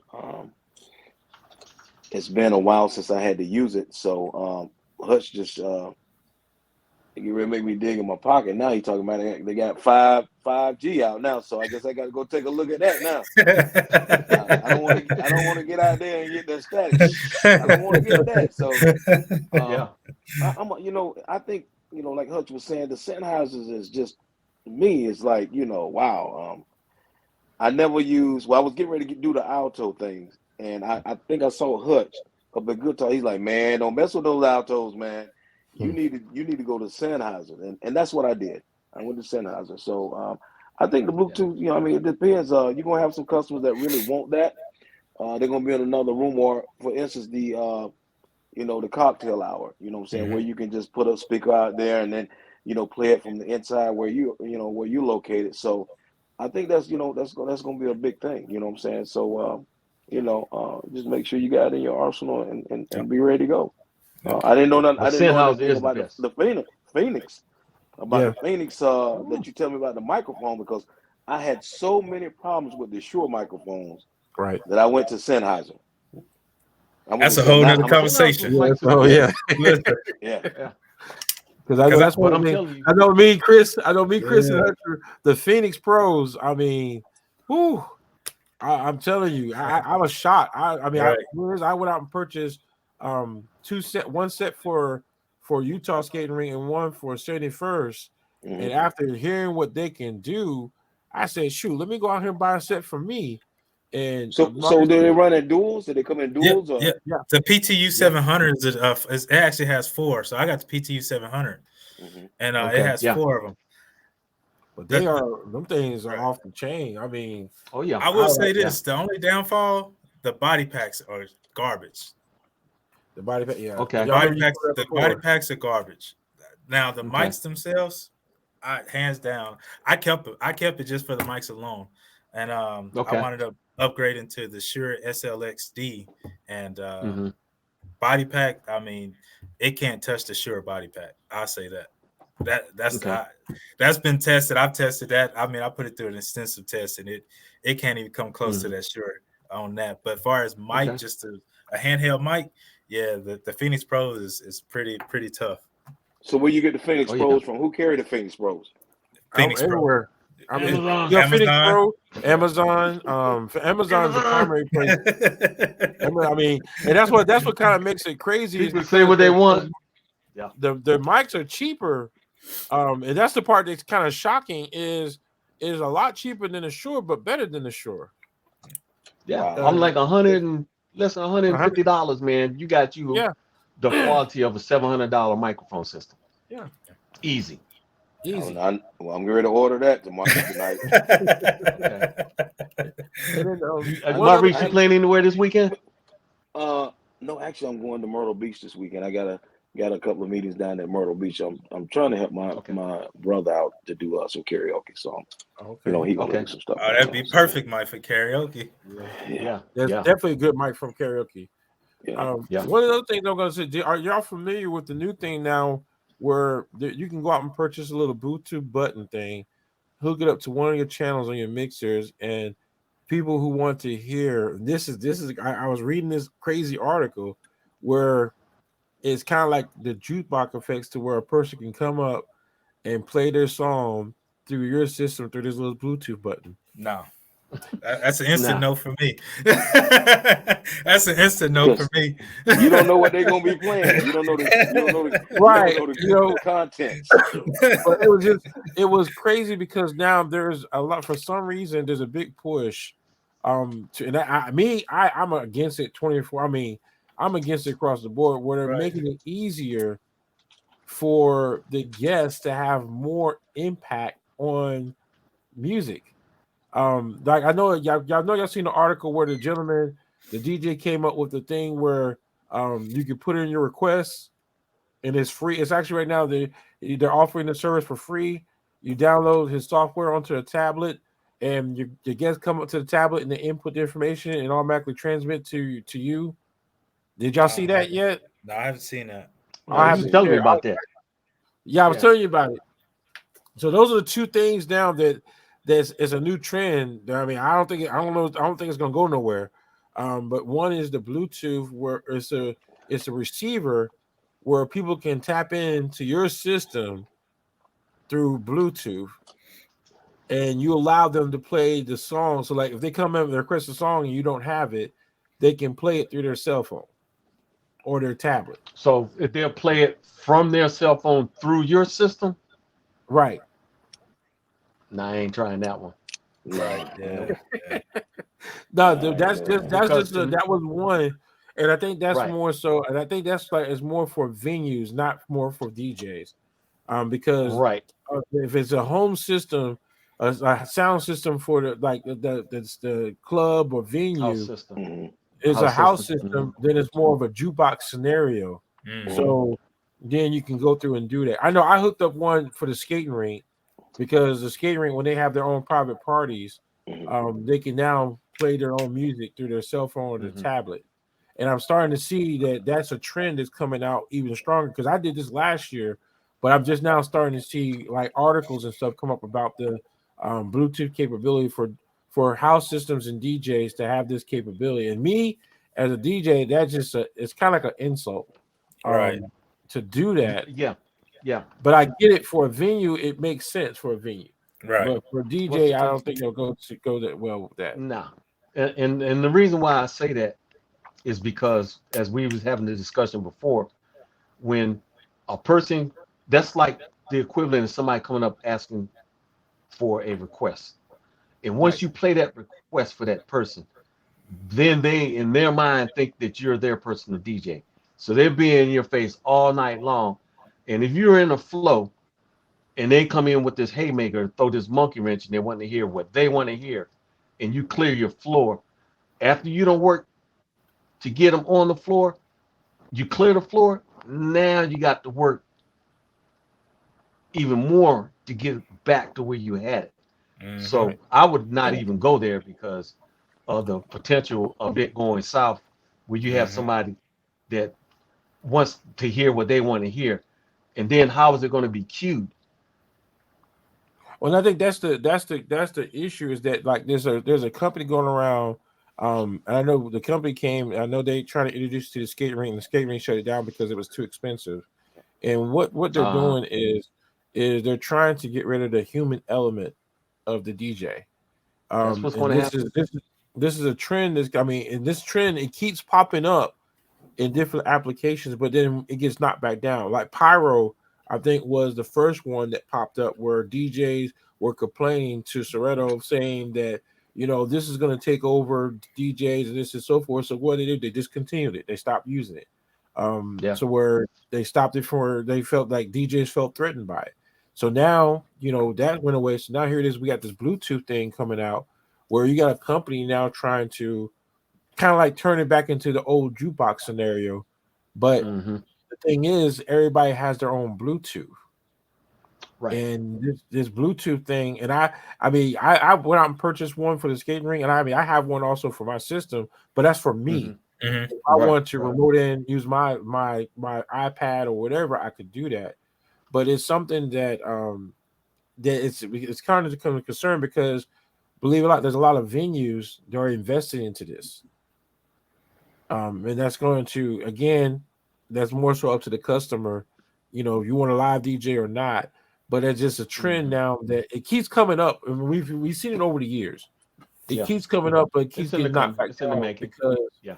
it becomes an issue or there's a glitch in it, or they didn't like you said. How is the music going to be queued? Like if you got 10 different people, 10 different cell phones, how are you going to control who plays what music? Right. Right. Yeah. And how you So gonna know what the contents of that music is, the right. lyrics? It's Right. So gonna be I kind of think hard. I have that's to that's control everything that's being played. right. Yeah. But those are I the can't release trends it that to that. I've been keeping up and watching because some of these trends I already know they're gonna die. They're probably not even gonna get like air. But I just was curious on if y'all were keeping up with that as well. Right. Yeah. That's just one of those other extra trends out there. But like I said, 2023. I mean, here it is. You got four DJ entertainers that know like we've all been in business for more than a day. so so this was just Week two. this was a really good show to get people to understand. And again, the whole purpose of doing this is to educate people.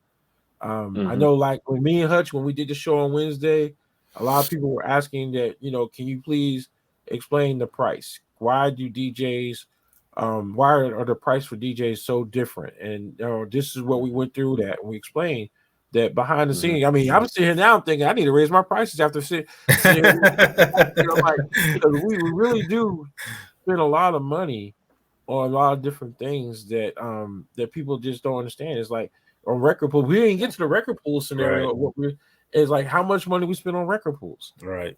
I mean, like what's like what we spend roughly maybe $100 to $200 on record pools monthly.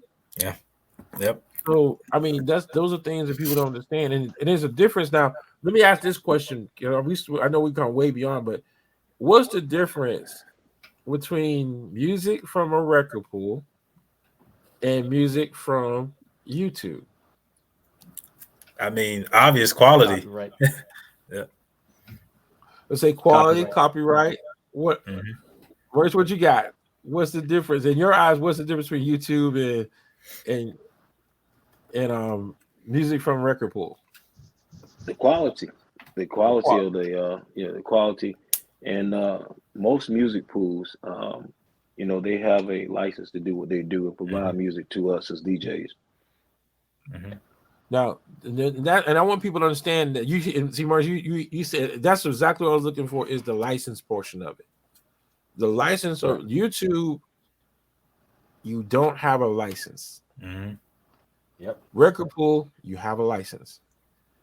When a person comes to you and they say, and this is the part that drives me crazy, they want the song to start at 1 minute and 10 seconds and end at 2 minutes and 30 seconds. They have to understand what you get from the record pool is going to be different than what you hear on Apple Music, Exactly. Spotify, and Exactly. YouTube. Exactly. And I have to Right. break down and explain to them, because then what we'd have to do as DJs is we have to go sit down, listen to, because we like first thing we ask is what song, where did you find the song at? Let me know where it is so I can go and listen to this song now, because now that guess what? That's more work we have to do, because music from the record pool, the timing is different than music from YouTube. Mhm. Because when we get it from record pool, we have our intros, we have our outros. We have a Extended different. mixes. A lot of people don't understand that music from the record pool, they give us that 30 seconds before and 30 seconds after the original song for us to be able to mix it in and mix it out. Right. Mhm. So Before we But shut down, if you get a, I'm sorry, Chris, but if you get you know, here's the thing, and I'm pretty sure Hutch have experienced it before. You know, when you're in the radio, you'll get someone say, "Well, man, I heard it on BLS, man. They play it in New York." What they don't understand is if you at a radio station, you know what I'm saying, that if you at a radio station, most radio stations can dial up what we call a BDS. They dial up the satellite. They can tell you every song that was played by every station in the United States and when it was played. And sometimes they just be, you know, well, I heard it, but what they don't understand is, okay, you got Funk Master Flex up there, and he's right, with all these people, so he's playing their music. So it's really not, it's Right. not something, you know, a part of something. He may just play about a minute or two of the song. So it's not, you know, something that the radio station play. It's just something that he brought along with him in his crate to play. That's all. right. Right. Yeah. Yeah. What I was gonna say is, I'm glad you brought that up real quick. And I guess my last few points about this. In 2022, I got a lot of clients asking me to do custom edits, and I didn't mind it. And I know some DJs and some companies charge for custom edits.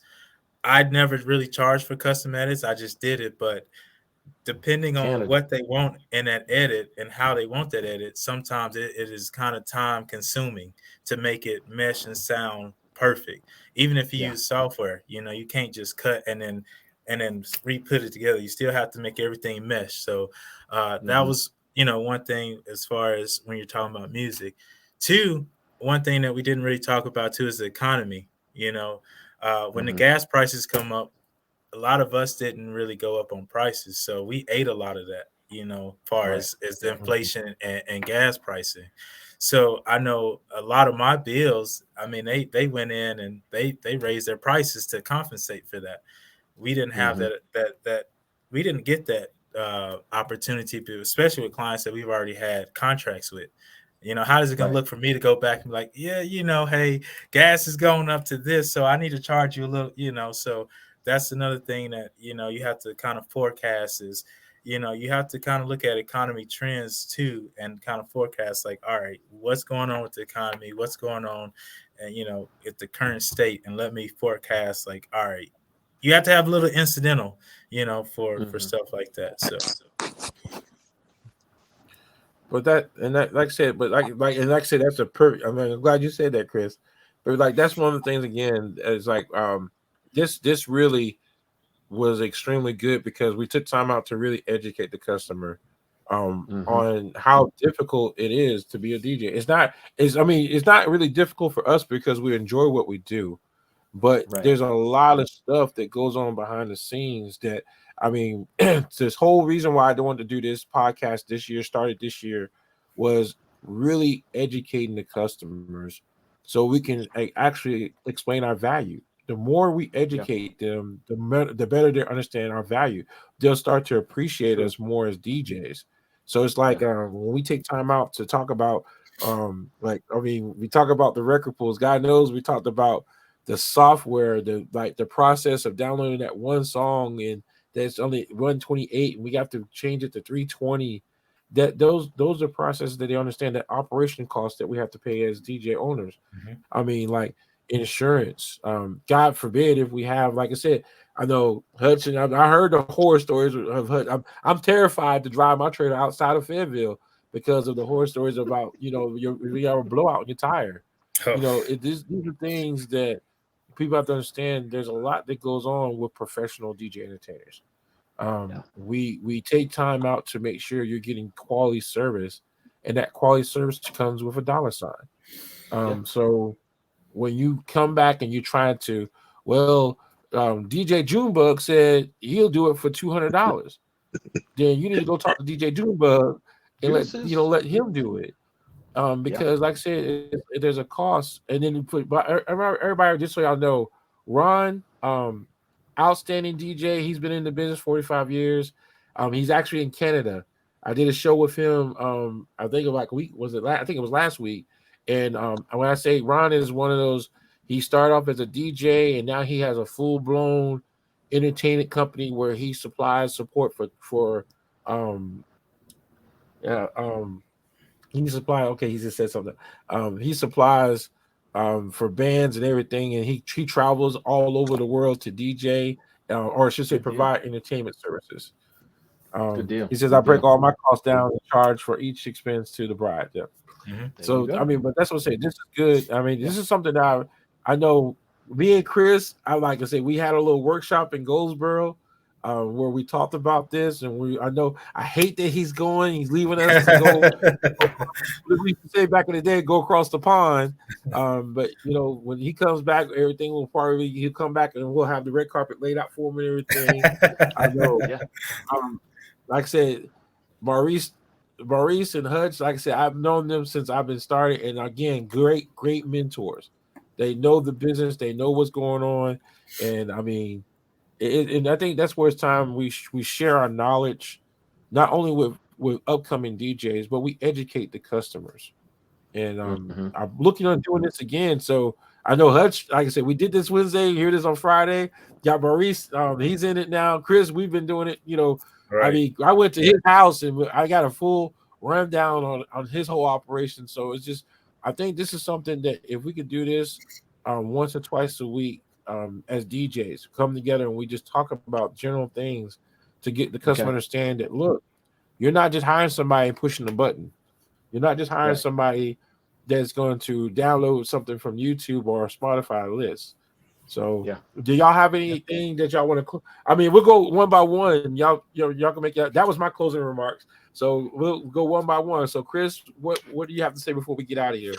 I pretty much said my piece throughout this whole thing. You kind of saw some of the things that I went through. I had 2 blowouts, not one. I had 2 blowouts within 3 weeks of each other on my trailer. I think that total cost was a long distance that you traveled. So one was going to Fayetteville. That wasn't that, Fayetteville's nothing but a hop, skip, and a jump from Goldsboro. The other one, it was going up to Charlotte, and I was 10 miles outside of Charlotte. That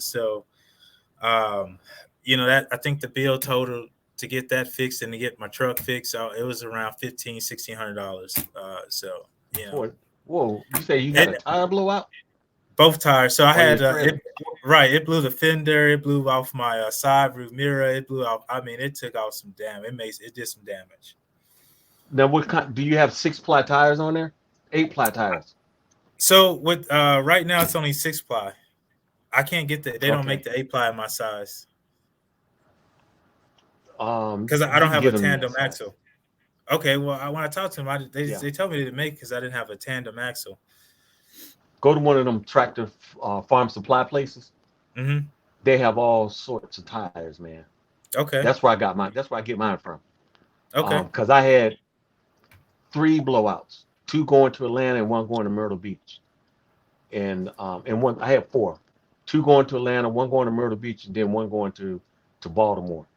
Right. And generally, what happens is after you drive for about 2 hours, that heat transfer builds up, and it's like somebody putting air in the tire when they don't need it, and the tire blows up because of the heat. Yeah. Now, and that's why I asked you, was it a distance involved?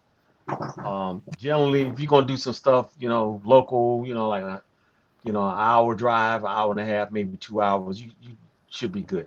Right. But those tires, man, you probably be better off buying a tire in the rim versus just buying the tire. No, absolutely, that's what I did. Yeah. And now I keep a spare tire in my trailer, right by the door. right by the door, and I use a farm jack. Yeah. Because a farm jack will get down to the ground, to that area where you don't have but about that much clearance. Yep. And that farm jack can get down and it'll lift your whole trailer. Oh, you can tip the trailer over if you needed to. Right. But that's important, man. No one likes to have them blowouts. No. It'll scare the crap out you, man. Oh yeah. Because it sounds like somebody shot you. Y'all tell me the stories. They got me scared to death. I'm afraid to go to Georgia. I'm ready to go to Virginia. I'm like, man. I mean, I took it. Took a risk with the Myrtle Beach, and I was happy.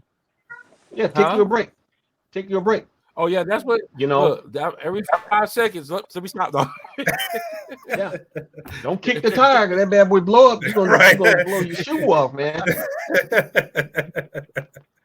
But and that's how I learned, from experience, man. Had that blowout, boom. I immediately found me a tractor supply store and bought me a spare tire and rim. Okay. Put it inside the door of that trailer. That's where my jack stand is, and I got an impact wrench, so I'm not turning no lugs. Right. Keep the battery charge up. I had that flat. The last flat I had, I was back on the road in 15 minutes. Right. And I had a full load. Right. Same. Yeah. And then it's some other stuff on the trailer aspect I'll share with you guys another time. Right. But Wi-Fi, man, is another thing, man, that's important to have your own Wi-Fi.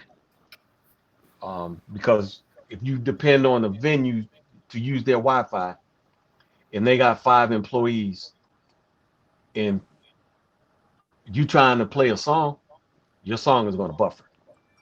Because them employees, they on TikTok and YouTube and all different social media platforms, man, and it's sucking up all that bandwidth. So I got my own Wi-Fi. I get my carrier is AT&T. They got the best one out, and I can connect 70 devices, 35 on 2.4 and 35 on 5G, and I get 40 gigabytes a month. Now, if you have direct TV, you could double that, and you'll have 80, and you're not going to go over your bandwidth. But that's just a little information to pass on to you. I don't have nothing else, man. Maurice, I think it's your turn, bro.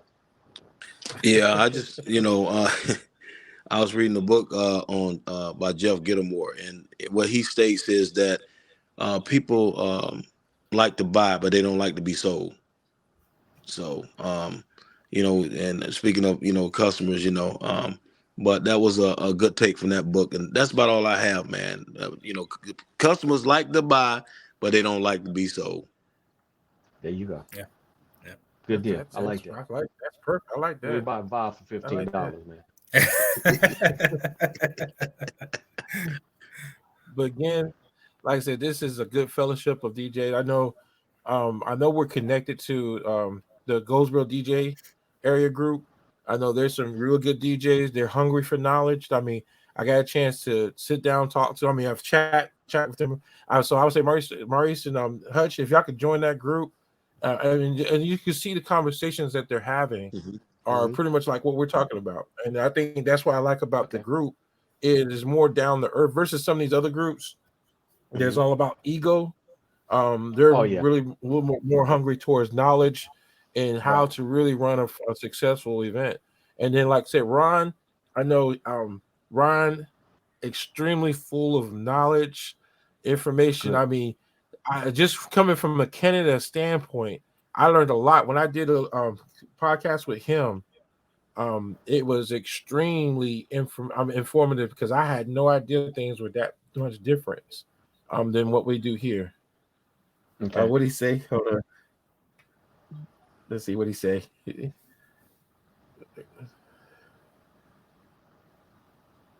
My Wi-Fi. Yeah, I've heard of them. My Wi-Fi. Yeah. So outstanding individual. But again, I know there's other DJs. Just so y'all know, we have other DJs that tune in from Chicago, Kentucky. Wow. I know those two. I know those two DJs because I've been there. Because the one that's in Kentucky, he actually was out of Goldsboro and he relocated to Kentucky. So there's a few DJs that are following from different groups, and again, we're gonna try to do this a lot more. If y'all want to do this again, when's a good day for y'all? What works for y'all? Any day but the weekend. That's when most of us work. You know? That's when we actually go to work, right? So I think this is something where I know Hutch. I know we talked about it on Wednesdays. I think, like I said, if we're not busy or working on Fridays are always good. So it's just like I said, I'll reach out. I'll reach back out to y'all again, and then maybe the four of us can get back together and talk a little bit more in detail about some of the other things. Because, like I said, we barely scratched the surface tonight. I mean, we've been on here for 2 hours, going on 2 hours and 30 minutes, right? And we barely scratched the surface, right, of what really goes. I mean, we just talked about the little operational stuff we do behind the scenes, but we didn't get a chance to talk about the venue scene. So I think that'll probably be the next thing, is about the different aspects on venues and where, like, I think we beat it up last time about where they put us at, the timeout corner. I call it the timeout corner, when they put the DJs in the timeout corner. So, all right. So everyone, again, thank y'all for joining us. I mean, wow. I mean, I've sat here and watched a lot of people come in and go out, and we quite a few. I mean, few DJs that actually tune in, and I'm happy to see that. But again, thank y'all for joining us, and we'll, like I said, next week we'll probably try to shoot for Wednesday. We'll try to shoot Wednesday around 6:00. Ryan, look, I would say this. I know Ryan stays busy. What did he say? He said, "Nice meeting you all." Indeed, pleasure meeting you. Like I said, and we'll get him to come in as well, because I'm telling you, the stuff that I learned from him is like, it's off the chain. But again, thank y'all for joining us, and we'll see y'all next week. Now, everybody else, stand fast. We're going back behind the stage, and everybody else, we'll see y'all later. Okay.